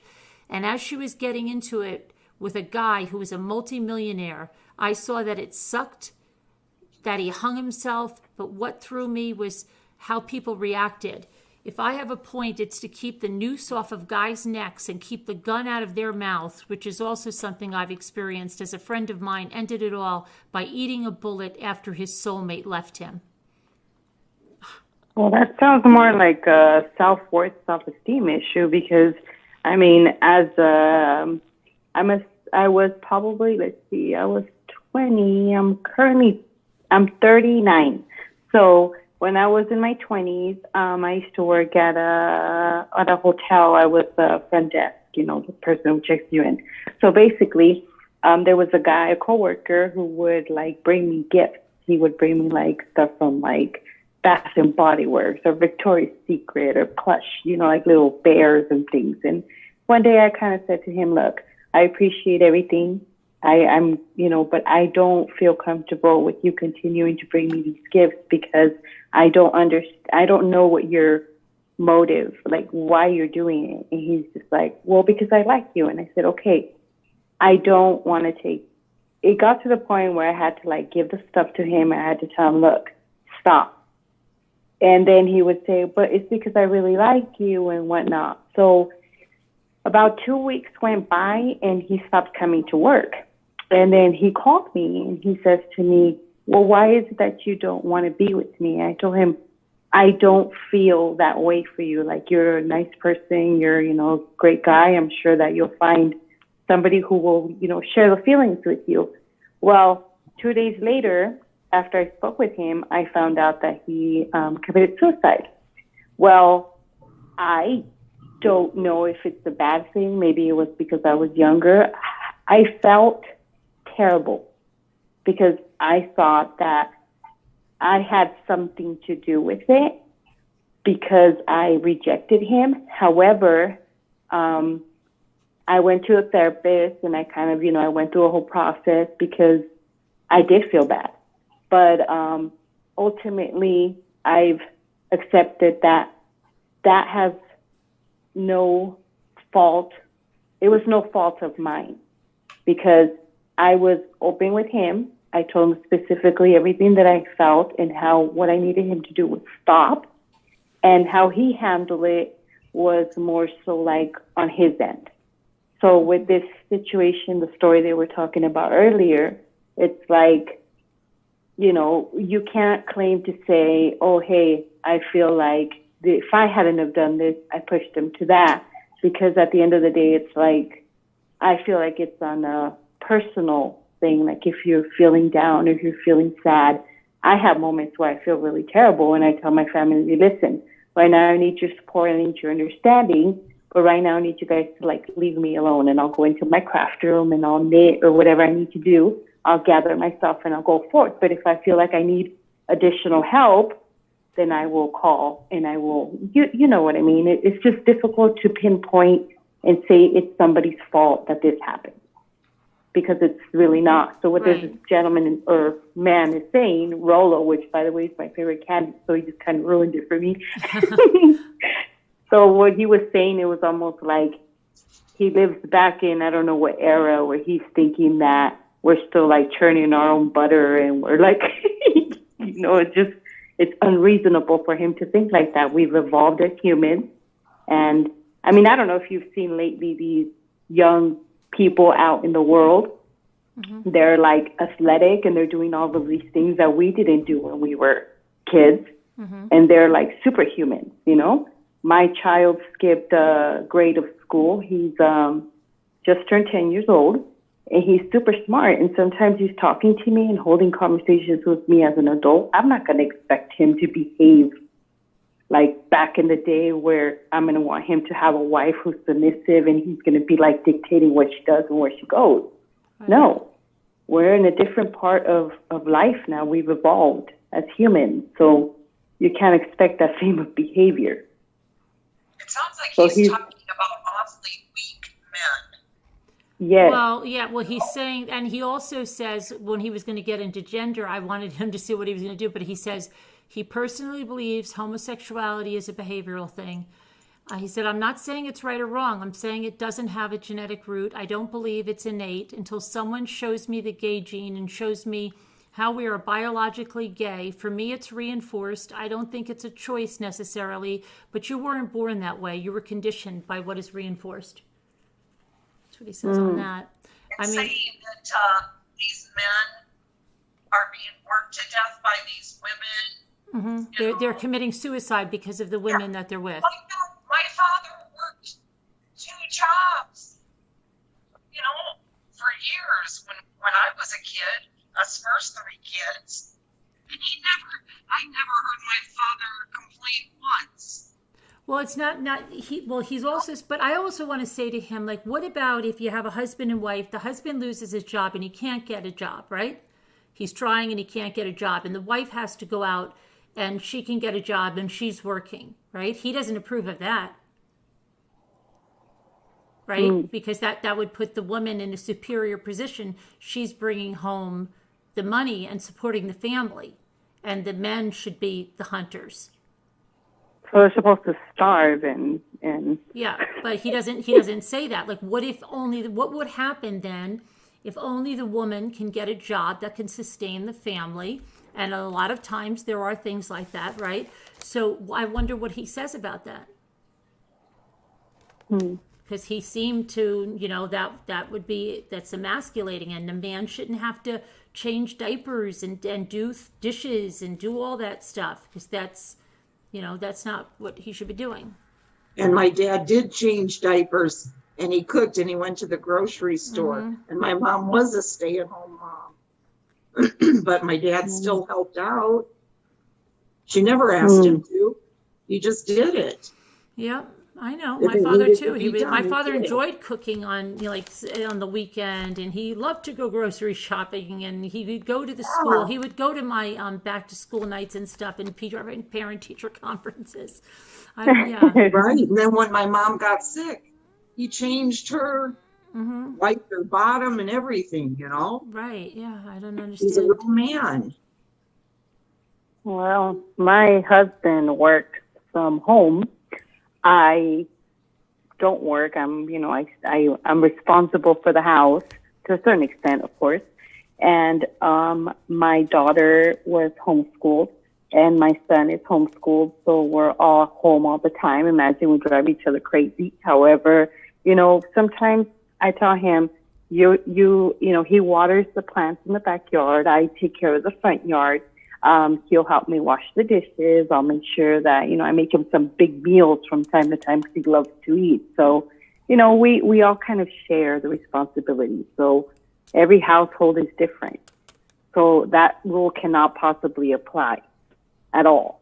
Everybody's different. Right. Every household.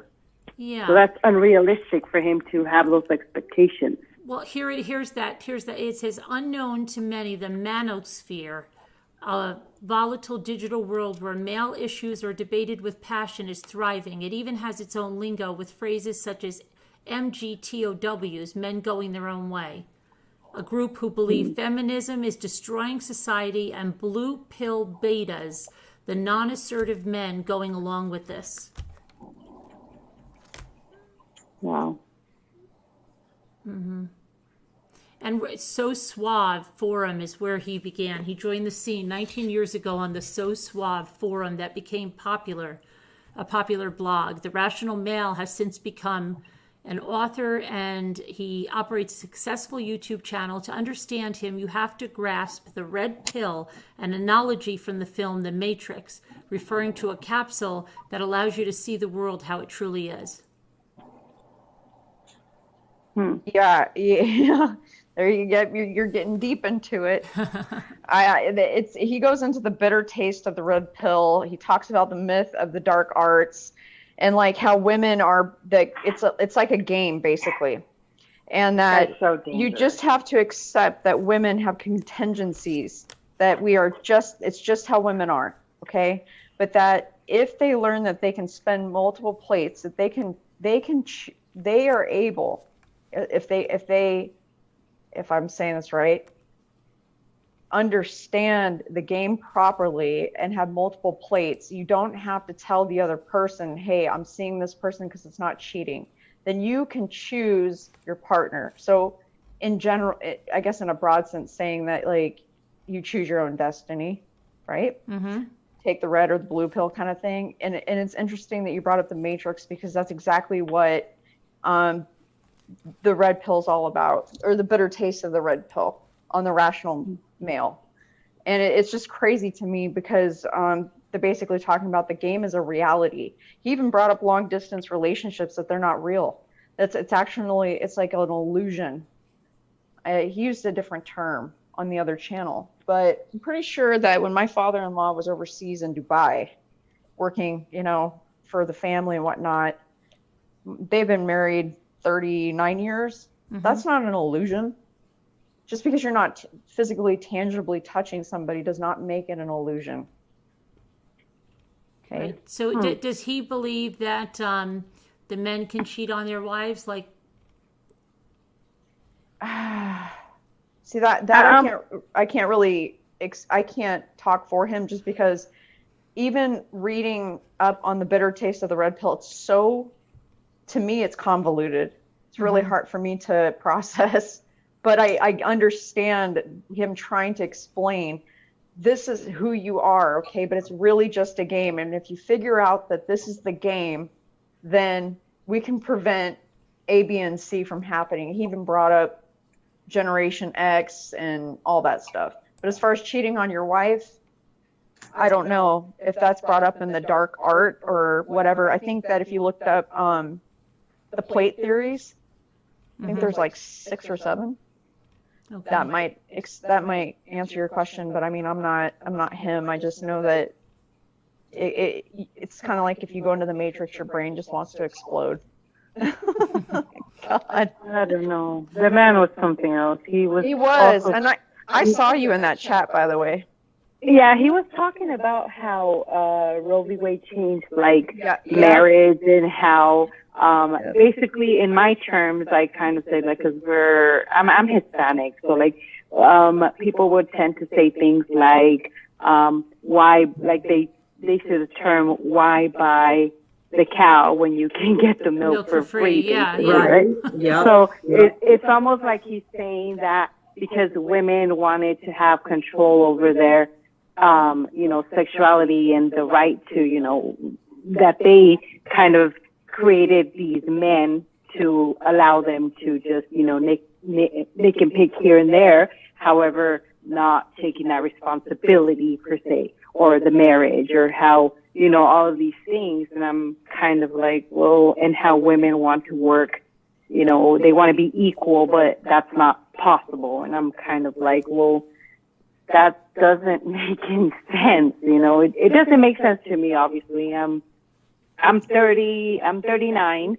I have my daughter is like, my daughter just turned 19. My niece is 23. So I kind of am like in the middle of what is the end of one generation, the beginning of another. I'm right in that edge. So I kind of understand both. Mm-hmm. And certain things are acceptable to me, but certain things I still can't, it's not that I can't accept it. It's just, it seems odd to me. Like the whole Harry Styles, I love Harry Styles, by the way. Him wearing a dress, like to me, that's like, why bring that up? What was he saying about that? Because she said, I know that didn't she say, I know the woman? Oh, she said that she knows the girl, that she's some kind of acquaintance of somebody she knows, or some kind of relation to him. So she's like, oh, I talked to her, or something like that. Like, she didn't say that. And he was kind of like saying, well, you have to go back and look. And I don't know. I think that she was having some differences with that whole thing, but they really didn't let her say anything. Mm-hmm. And then when I was trying to get in there, like, I wasn't accepted. So it was like the rest of the time they just let him talk. Right. Without interruptions. And it was Right. like, well, isn't that your channel? Like, what are you doing? Right. Yeah. Well, I honestly think he probably paid for that. I'm serious, because he got to promote. And that's why you had the guy dropping the links without even asking her. Like, if he was truly brand new to the channel, and come on, he's just dropping link. Nobody just drops the links in there without asking. And I really, that whole thing was orchestrated. You're not going to convince me otherwise. But yeah, it definitely was. And you know what he said? I'm looking on his Facebook page, and he has this thing. It goes, wife, mother, pastor, stripper, just fans. Remember what he said about Just Fans? It's the new strip club on the internet. Yeah. So these women can become cam girls. And so it looks like, I mean, I didn't see this video, but it looks like what he's saying, if you give women too much power, she went from wife to a mother, and then you let her be a pastor, and next thing, now she's a stripper on OnlyFans, So I didn't watch the video, but That's that looks like where he's extrapolating it to. So you're putting these women in these power positions, and look what's happening. Well, the whole thing is this. Speaking of strippers, yesterday, was it? The day before yesterday, my son, who is 10 years old, comes to me and he goes, oh, look, what do strippers do? And he starts kind of like, moving a certain way and saying like, oh yeah, like Cardi B, and he's just kind of like saying all these things. So then I tell him, listen, women are not objects. So I start telling him, I go, listen, stripping, everybody's, has different views of it. But if you look at it, stripping is also an art form. And so I show him videos of a YouTube video. I showed him of a woman who's doing pole dancing, but on a competitive level. You know what I mean? Mm-hmm. So I tell him, look at the difference between, but it has to do with how you view a woman. A woman is not an object. A woman, you look at a woman, you respect her, you love her. And if you're not ready to do that, then you need to leave her alone. So, like, for me, it's almost like I'm trying to tell him, like, to be respectful, you know what I mean? But to also not look at stripping as an objectifying of women. Does that make sense? So it's really hard nowadays to raise children with all the stuff that's going on because we're exposed to so many things. Right. But, you know, I do my best and that's all that I can do. But I would never tell him like, oh, it's you know, if a woman treats you bad, you know, or she doesn't respect you, like go ahead and hit her or go ahead and like, you know, that's unacceptable. Yeah. I would never tell him that. You respect people as in a general sense, you know, men, women, it doesn't matter. Talking about the different ladders, right? You're talking about wife, mother, whatever, preacher, stripper. You think preacher, president, you stripper. Right, but I think he's trying to take it down, like, to show something really negative, because maybe if he said president, people would say, well, that's good, you know, right. So he's got to take it to somewhere bad. And a lot of it that I've been reading, and even he said it too, and then that Sam guy even used some of the terms like the F word, like gross, but and saying in such a seductive way, it always revolves around sex constantly. And so that's basically the premise of all of that, is that this is you, you're a female, this is what you want, this is when your prime is, this is when 15 to 23 after that, blah, blah, blah. This is the male brain. This is what they need to not feel like they're talked down to. And it's a game. And once you figure out the game and you got all these plates going, you don't owe anybody anything to tell them, nope, I'm seeing 4 other women. And if one of the plates fall and breaks, you know, that's on your heel, basically. Right, because he said, what is it? The women want to be with the guy that all the other women want to F. And that and all the men want to aspire to be that guy. That's the one the woman wants. But then wasn't he saying that they end up choosing the one that'll be the better husband and father, but they're not sexually attracted because they want the one that everybody wants to F because he's like the fireman in the calendar? Right. Mm-hmm. Yeah. And if he thinks he's like the fireman in the calendar, I would like to say, well, what about you? Why did your wife choose you? I mean, how many of you have? Because you're not the one that everybody wants to have. Calendar. You know, and I don't know. I don't think every guy wants to be you. So why'd she choose you? Yeah, he kept saying like women want. I think, and I'm tired. Women want a man that other women are going to want in a sexual way. Like they want that. And there are some women out there that I don't care what the guy looks like. If they see a wedding ring on, it's a challenge to them. Mm-hmm. I've had guys hit on me more since I've been married, actually. Mm-hmm. And I don't even try. I mean, like I said, you know, I know Lisha said that, you know, she struggles with the, you know, invisible illnesses as well. And me with Sjogren's and stuff, like I don't put stuff on my face a lot of the times and I don't really care. And then I'll just have some random person come up to me and be like, oh, you look so nice today. My brother didn't say that. He said I looked really tired and need to go to bed. Brutally honest, and I can dig that, but it all revolves around sex basically. And it's just the more I listened to him, the more uncomfortable I got, right? Mm-hmm. But you nailed it, and I'm so happy that you were like, this was totally staged. Yeah. They're all benefiting from it. Now, the girl that was talking about losing her husband, not so much. But I don't believe that story was real. I do not believe that story was real. Really? No, I don't. I'm gonna have to investigate it. Man, he's just like lame. There were inconsistencies, too many inconsistencies in the story. And how many people were in the chat? You know, in this chat? What, Dan? That chat? No. That chat? Yeah. Around 400. Oh, I don't know. But how many? Around 400, Leisha. Wow. But here's the thing. When that woman, what was I going to say? It almost sounds like I would imagine it. Like, just say, like, someone said, Carolyn, just come to our channel and just pretend you're, you know, Susie Smith and you're going to have this. That's what the laugh sounded like. Like you're saying something, you're like, oh my gosh, they're not even going to believe this. And you just can't control it. And so you have this laugh like, oh my gosh, they're going to, this sounds so fake. Or I don't have it. That's what it sounded like to me. that she Oh, was. like a giggle that Yeah. they're not going to believe her kind of thing. Yeah, like you're embarrassed. Like if I said, Perla, just come on the thing tomorrow night, have a different name, and I'll give you a story to tell, right? And you Yeah. come on, yeah. and you just feel weird telling it because it's not your story, and you're like, oh my gosh, are they gonna Are they thinking this is real or fake, or that's what it seemed to me.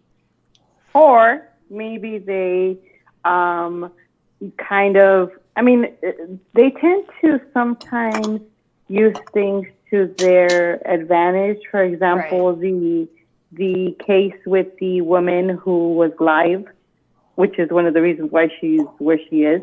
That kind of seemed, I mean, it was a convenient thing for it to happen during that time frame when she was live. Right. However, it's like, why would you But use it that didn't as a solve the manipulative? case. She didn't solve that case. Yeah, I don't know what the I big know, deal but- was. What was but the now big that's deal? how That she used it. Was. Yeah. When her channel opens, that's the first thing that you hear. Mm-hmm. So it's like, I was watching that night, me too. and I didn't. And my husband and I, I showed him, later, because I'm like, oh, she's going to be on this, whatever it was, Mm-hmm. show coming up. And I had told him about it, and he's watching it with me, and he's like, they already knew, they were already there. He's like, Yeah. she didn't solve anything. Right. I didn't. Yeah, but then she says like, oh, we got to get off right now out of respect for the person. And it's like, well, if you respect the person so much, why do you keep blasting that every single time that your channel starts? Like, that doesn't make any sense. Mm-hmm. Get Yeah. it off of there. What was a blast about what you're talking about is here I am in chat, right? And, getting on panel isn't always easy unless you're on panel, especially at this time. It's like 4 a.m. It's almost 5 o'clock in the morning where I'm at. I was in that chat. Okay, I was in that chat, and I never said that I solved the case. And somebody came at me because I brought up a couple things. Heaven forbid I've gone through some stuff in my life. I was bringing it up out of reference. I never said that, Dylan Klebold's mom is like a saint, and and I mean, there's a reason why I brought all that stuff up, and I was basically saying, from like the Watts point of view, yes, they are, in my opinion, if they run their mouth, that's not good, but they are victims too. But with the Heidi Burchard case, the creator asked us, if you're in the area, will you please go to every news station you can? We're online, and we're on there the second they found out about Jersey Village. So we heard it first. And all I was saying is, yeah, we were helping. And I happened to say on the live that I happened to be in that live, and we all helped. There was a ton of people. It was a big case here. It still is. And apparently that's a problem or something like that. But last time I checked, when you're involved with true crime and you follow it, it's a big, big case, and you have someone that has her friend, one of her best friends live, and they're like, oh my God, that's Heidi's car. Like, why would she be at that house? Like, why? Because she lived in Austin at the time. We all helped. There was like over 1,000 people in that chat. And when she found out that car was there, and that Megan it was Megan's car. Right. It was even, all I got to say is that when I said it in the chat, it's because someone brought this up. I don't know, troll or whatever. Also, my name on the screen, I didn't change my name because I'm Nicole Kessinger, okay? Everybody says that. We said just that. Just like I'm pretty sure other people's name isn't Scooter, even though that's a cool name. I'm pretty sure it is. Well, but I it's mean, not my really. God. Wait, what? No, she's saying that. You know how everybody says, "Who's that talking?" It sounds like NK. Everybody said at the beginning. And there's someone in the chat asking me saying, "What? So you're saying you solved cases?" No, what I'm saying is I was on the live on one of these lives and we were talking on Mommy Ramblings, and I looked through the chat because I was gonna respond to something because my name was in there, and they were saying that I said that I solved it. I never said that. I said I was in the chat. She asked, if you're in the chat and you're in the area, it's not my legal name. No. But I mean, that's what you go by. Yes. You're not Nicole Just like- Kessinger. No, we did that. We did that last And night. it's like, But I'm I mean, doing like 10 things, and I'm like, wait a minute. No, what? no, Okay. but everybody says it, Leisha. Anytime somebody comes on without a picture, they always go, "Who's that talking?" So last night I said it to someone. I said, "Oh, someone said you sound like NK." And they said, "I Oh, do," and I yeah. said, "No, I'm just kidding," Well- because everybody says that when somebody starts talking without a Right. picture. They go, "Oh, I think that's NK." or if you mention that, say the channel that we were talking about tonight, Yeah, if you say you were in that channel watching it at the time during a big case, and she asked us, please, if you're in the area, look these things up, and we were all doing it. I can tell you, like, everybody was, if they could. And so, yeah, in a way, everybody helped out. But God, no, I'm not forgetting. Oh man, I'm not Inspector Gadget. I did not solve any cases. You were part of like the team. Like you were like, yeah, I understand what you're saying. There was someone in the chat named Nicole Kessinger last night, though. there was someone here tonight too. It was the same Totally. girl. She was Oh. here again. I didn't watch the chat. Yeah, she was here cooking again. and She doing she stuff. she even said, "I'm here." When she came in, I saw her. She goes, "I'm here," and then somebody asked her something about text in the chat. How's your 19-month-old? Wow. Okay, I'm sorry to interrupt. I was just like, wait a minute. Yeah, Sorry, no. blonde moment. Oh, Oh my man. gosh. Because we did have one person that really did sound like her. That would be funny if she came on and said that. If that one, yeah. And people were like, I know that's her. I'm like, it's not her though. Oh, man. I mean, it's funny though, because I mentioned that, okay, when I first came to YouTube, I was part of bigger, like, other channels, okay? And I had my legal name and everything like that, my face. I don't care who sees it. And next time maybe I'll come up with that. But they troll mommy really big time in the chat, and when you're tagged in something, you're gonna get that notification. And I just found it comical that somebody like Mystical Creature is like, you changed your name, like, Oh this yeah. NK, Why'd you change it's it? NK, it's NK. You got to listen to her voice. And Yeah. I said, well, your name isn't Mystical Sunshine or something. Right, like, yeah. I don't. There's a lot of people that don't put their real first and last name on screen. Right. But I have no Thank you, problem Kevin. being on Yeah. camera, 5 a.m. They're just looking for somebody. And there was that one case where the guy that did the crime, he kept hanging out at the podcasts and everything about the crime. I forget which one that was. And it was so creepy. I don't know if it was the one where that guy's where Dylan red wine. I don't know if it was him. And the father was hanging out at all. I think it was. He was hanging out at like any podcast about the case. And he was like in the discussion groups, and it was the father, the main suspect. And it was just so crazy. So I guess some people think, well, maybe that person is here. I don't know. Oh, dreaming. Yeah, we took you out because we didn't think you'd want to be sleeping, on the panel, and I didn't know what else to do. But yeah, so it was just, I think they're looking at, but did you see, did anybody watch Murder at Middle Beach? No. Are you saying Middle Beach or Myrtle Beach? No, Middle Beach. It's in Connecticut, and it's about this this murder. Is it on Netflix? It's on almost on HBO, and it's brand new. It just dropped November 22nd. But I have to ask you guys a question. Did any of you hear of gifting tables? It's a Ponzi scheme. Gifting tables. Yes, I've been asked to be on 2, and they come at you super secretive, and Yeah, it's an honor to be part of it, and oh my God, and we're so close, and it's $5,000. yeah. You've been asked to be on it, Alicia? On 2.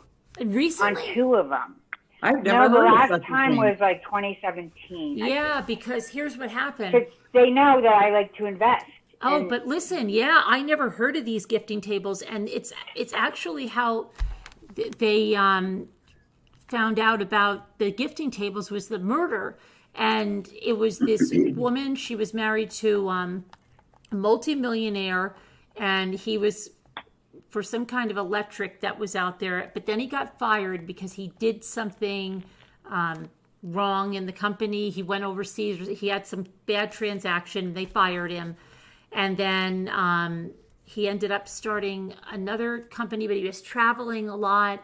And their marriage started to, like, she was home all alone with the kids most of the time, and he was always somewhere else. So she filed for divorce. And they had 2 houses. They had like one in Connecticut, one on the ocean, which was the summer house. And she started with these gifting tables, and they were like, what are these gifting tables? And it was very secretive, and it was all like, okay, you would get someone to come in, and it was all women. And so it was supposed to be like women helping other women. And this is supposed to be something really great, and it's going to help everybody, and everybody's going to benefit.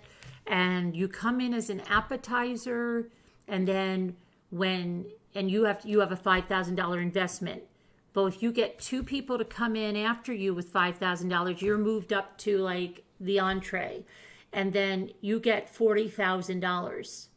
Okay, and then you keep moving up, and you keep getting more and more money, and you are only bringing in these 2 people. Those 2 people are bringing in 2 people each, and it just keeps going up. And these people were making tens of thousands of dollars, and and they were like family members. So it was like her sister, her aunt, and the one son said my mother had like tens of thousands of dollars in the freezer.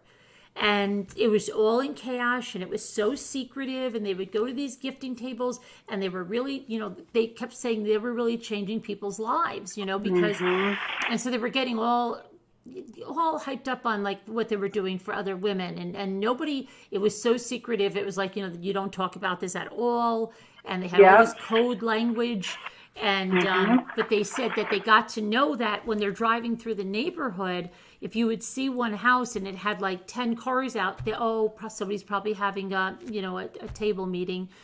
And the reason they found out is because when this woman was murdered, and I think she was 42, and she was horribly murdered right outside her house, okay, like beaten to a pulp and then hidden with these cushions. And she had something with her divorce that was coming up the next day. Her husband owed like almost $500,000 in back child support and alimony. And so her lawyer saying, well, her husband and his defense attorney didn't even ask, like, where is your client? So that stood out for him. So we were thinking right away, okay, it looks like the husband did it. And then they start going to the people that she was with, the gifting tables, and she had this really big falling out with their aunt. And they kind of split. And because they split, there was something like with the gifting tables where there was something like maybe the aunt could have killed her, and the aunt looked really guilty when the son is doing this documentary, right? It's really well done. And he's asking the aunt, like, did you have anything to do with the murder? And she's like, no, of course not. She's blinking her eyes, and she's looking down, and she puts her hands like this, and she looks really guilty, okay? And I'm like, crap, I thought it was the husband. Now I think this aunt had something to do with it, right? And he's like, well, let me ask you something. And she goes, don't you understand? If your mother didn't get murdered, they would have never found out about it. They found out about this because they took her computer. But then he asked the cops, and he said, did you find out about the gifting tables because of my mother's murder? And they said, no, we knew about the gifting tables. Okay, so yeah, and it's only the 2nd episode, but it's really good. It's on HBO. It's really, and I think someone said it's on Amazon Prime. It's really, really good, though. I'm gonna have to watch it because the second one I was just asked to be on, they're like, it was all about women empowerment. And it was from a close friend who's like, quote unquote, woke, who has like. Be careful, because these women they got charged. One spent 4 years in prison, and the other, I think she spent like 2 or 3 years in prison. Yeah, well, I didn't do it. I went to California and spent money. But no, so she let me, she's like, well, it was the whole secretive. And like, she's like, we've been friends this many years, like all this stuff. And then she's like, and, we offer each other support and like, all this. And then she said, well, you can be in on a phone call, like one of the calls. So I was actually in on 2. And I was like, I I didn't really get that much out of it, you know? So I was like, I don't need that, you know, I'm good, you know, like, but I can understand how, you know, lonely women or, you know, people who have maybe more money than me, maybe Moo should watch out. Like, you know. But Leisha, they were saying like in the meetings, they were showing you the paperwork and it said, don't tell anyone about this. Don't go home and tell your husband. Don't go tell anyone about it. And then when they would get the money, like when these women would get the money, they had everything in $100 bills and they would find creative ways to do it. So she was saying like one lady put all of the $100 bills in a balloon when the lady got the because one of them you'd get 40,000 and they popped the balloon and all the $100 bills came down, and then she took the $100 bills and she brought them home and she threw them all over their bed, and she said, "Oh my gosh, it works, you know," and that was the aunt. And then the aunt was just making money like crazy, and they said that they had to get people with money, but then they were alcoholics. Okay, here's the other part of it. Oh my gosh. There was alcoholism in the family. And so there was the sisters and the aunts, and the sisters, they were alcoholics. So she said one day the woman that got killed called the other sister and said, "I'm going to die if I don't get help." So the next day she went to Alcoholics Anonymous. And they said, oh, she was such a bright light at Alcoholics Anonymous. She embraced it. She made so many friends. Literally, she would walk into the meeting and everybody would gravitate towards her. And so she started bringing those people into the giving table. And then it got to the point that one of them felt scammed and went to the authorities. And that's how they found out about it. And so they're saying, look, she preyed upon now the people at Alcoholics Anonymous and preyed upon, this really great relationship she had with them, and they trusted her, and, like she maybe was in a sponsorship position or whatever. And so, so there's like so much stuff that's going on in this movie. And so you don't know. And that's you think the woman who died? That's the woman who got murdered? Mm-hmm. Yep. Wow. And then there's one lady. No, I didn't do it. Yeah, I didn't do it. The one lady sees this guy in a black ski mask the day before she gets murdered go across the yard, and she's telling the son, he went right across the yard. So really, I mean, at first you think it's the husband of 100% because the husband doesn't want to even answer questions about the mother, and the son puts on a wire. And he says, tell me some things about mom. And he's like, I don't know what you want me to tell you about your mother. And he's like, well, don't you have anything nice to tell me? And he's like, we're divorced, son. And he's like, but still. And he's like, your mother had a lot in her past. I don't want to do, and I'm thinking like, oh, he's a bastard. He owed this money. He did this. But now it's like, now you see the aunt could have been the one. And then the other aunt at the end of the second episode, they have the other sister. No, it's the sister. So it's the kid's aunt. And she goes, sometimes something can happen and you can just snap. And he goes, did you snap? And she goes, I did. And that's how they end the episode. Oh, so you don't know who did it yet? You don't know. No, you're just like following this guy. This kid is making this documentary about his mother because he feels there was a lot of corruption, and there was in that police department, and great. They kind of dropped the ball on it, and then they had the mother cremated, and then the grandmother was saying, I would never have had her cremated because, they didn't tell me that they didn't get this evidence, but hopefully they can still solve this, even because they solved crimes without a body. And so, it's just like so crazy, the whole case. So is there still more parts to it? Yeah. I thought the whole thing was released. Danny was telling me about it. And then I was like, oh, where's and all I have is a preview to the third episode. And usually HBO drops new episodes on Sunday nights. Okay, I'm going to watch it. Yeah. It's really good. Yeah, good. because you give 5,000 and then eventually you get 40. Yeah, well, not eventually. They were making it sound like the 40 came pretty fast, and then you would keep getting more and more and more. Oh, I don't know, but I hate to sell stuff to people, much less. But you're not really selling. See, they were saying this is what. Well, they no, were but I mean, much less say, give me $5,000. Yeah, but they were saying it's only 2 people, Alicia. That's what they were saying. 2 people and you're done. 2 people and you're done, because then those 2 people got 2 more people each, and then those people, and you would just, that was it. You just had to do the 2 people. It's not like an MLM where you had to keep going and getting more and more and more and more. You just got those 2 people. Yeah, I wouldn't even want to do that. And I used to raise money for politicians, so I wouldn't want to, because people at least, so, I don't know. And But one of the that's ladies just, was like, "Is it still wrong if you didn't know you were doing wrong? Is it still illegal if you did that and you were really helping people and you didn't understand it was wrong? Is it still a Ponzi scheme?" And and they had Blumenthal on there, the Attorney General, and he's like talking to the son, like it's crazy. It's really good documentary. so what's their premise of how it's hurting people? Because If people are getting their, but not every, I guess if they're not, getting their investment back, or yeah, but I like guess, what's, but let's say somebody comes on and they were saying that some people, okay, when they were getting wealthy people doing it, and they were wealthy people, right, that it was okay. If they lost $5,000, it was no big deal to them. But then they started getting these people like from AA, where this $5,000 was like everything to them. And life saving? yeah. Yeah. And they would tell them like ways to get it. So they would say, don't ever say, they had all these things, like don't ever say you're investing, you're gifting, don't ever say you've made a profit, you're receiving. Just crazy things. And they also said that, if you need this $5,000, here are some ways you can get it. Get a second mortgage on your house, get a home equity loan, sell something. Like they would give them all these things. But LuLaRoe did that also.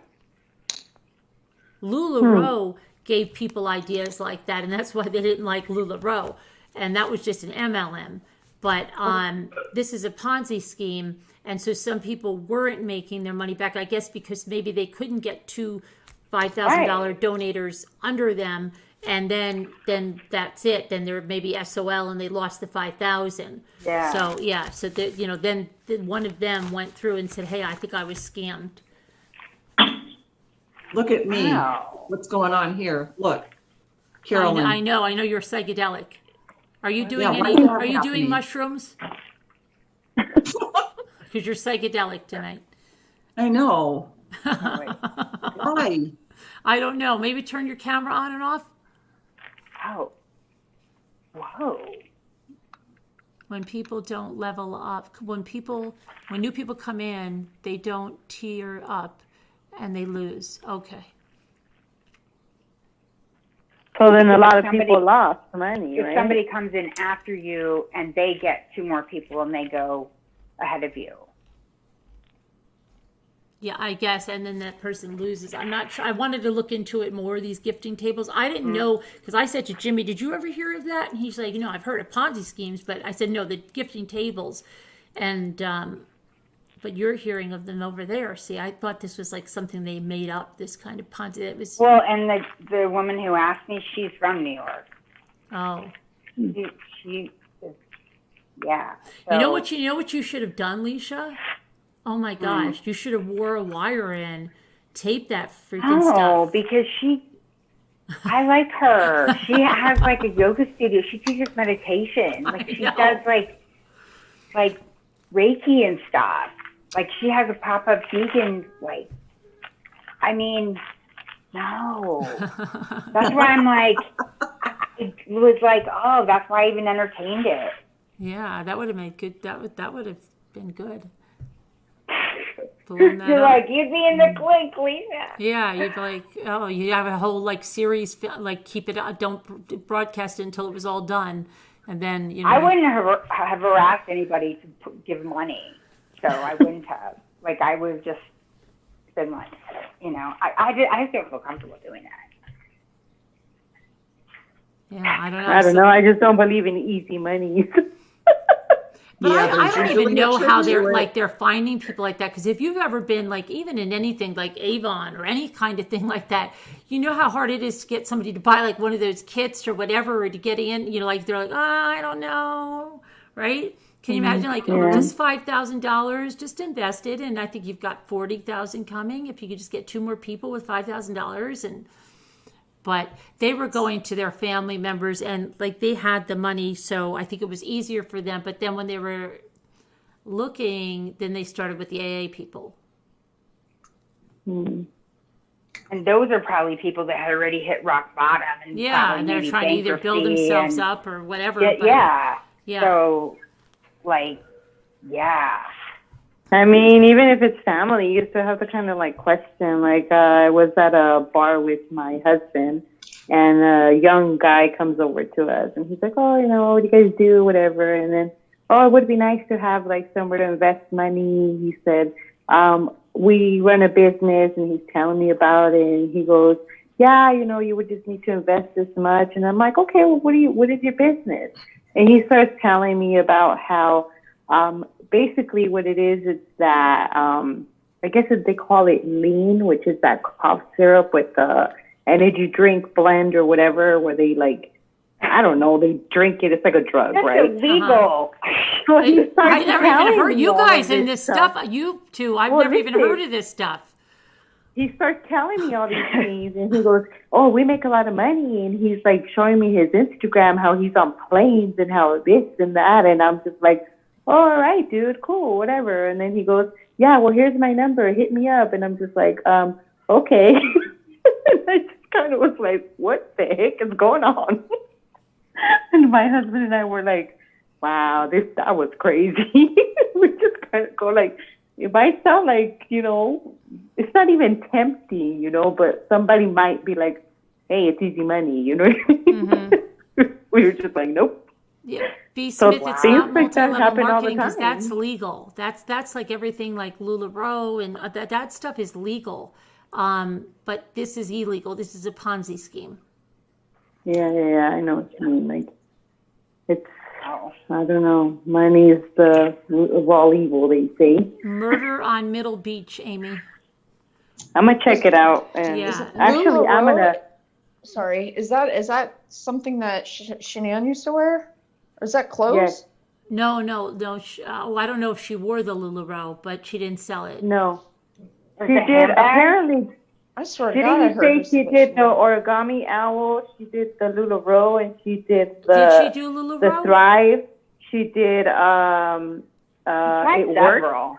I didn't know she did She tried a LuLaRoe. bit. Because LuLaRoe is very, it has a pretty expensive buy-in. I think it's like $5,000 or something. And then you had to buy all those clothes. I swear to God, I saw her say something about her wearing. Hey, look, like somebody might said, have. hey, They sent me. She goes, I have your leggings on, Oh, and she yeah. mentioned LuLaRoe? whatever. I don't know, think it can't was pronounce one of her people. Yeah. does LuLaRoe. Yeah. Got it, That's got it. right. Yes, she did. And because somebody sent me 2 pairs on Instagram because I'm a blogger, and they said I'd like to give you 2 pairs of LuLaRoe leggings.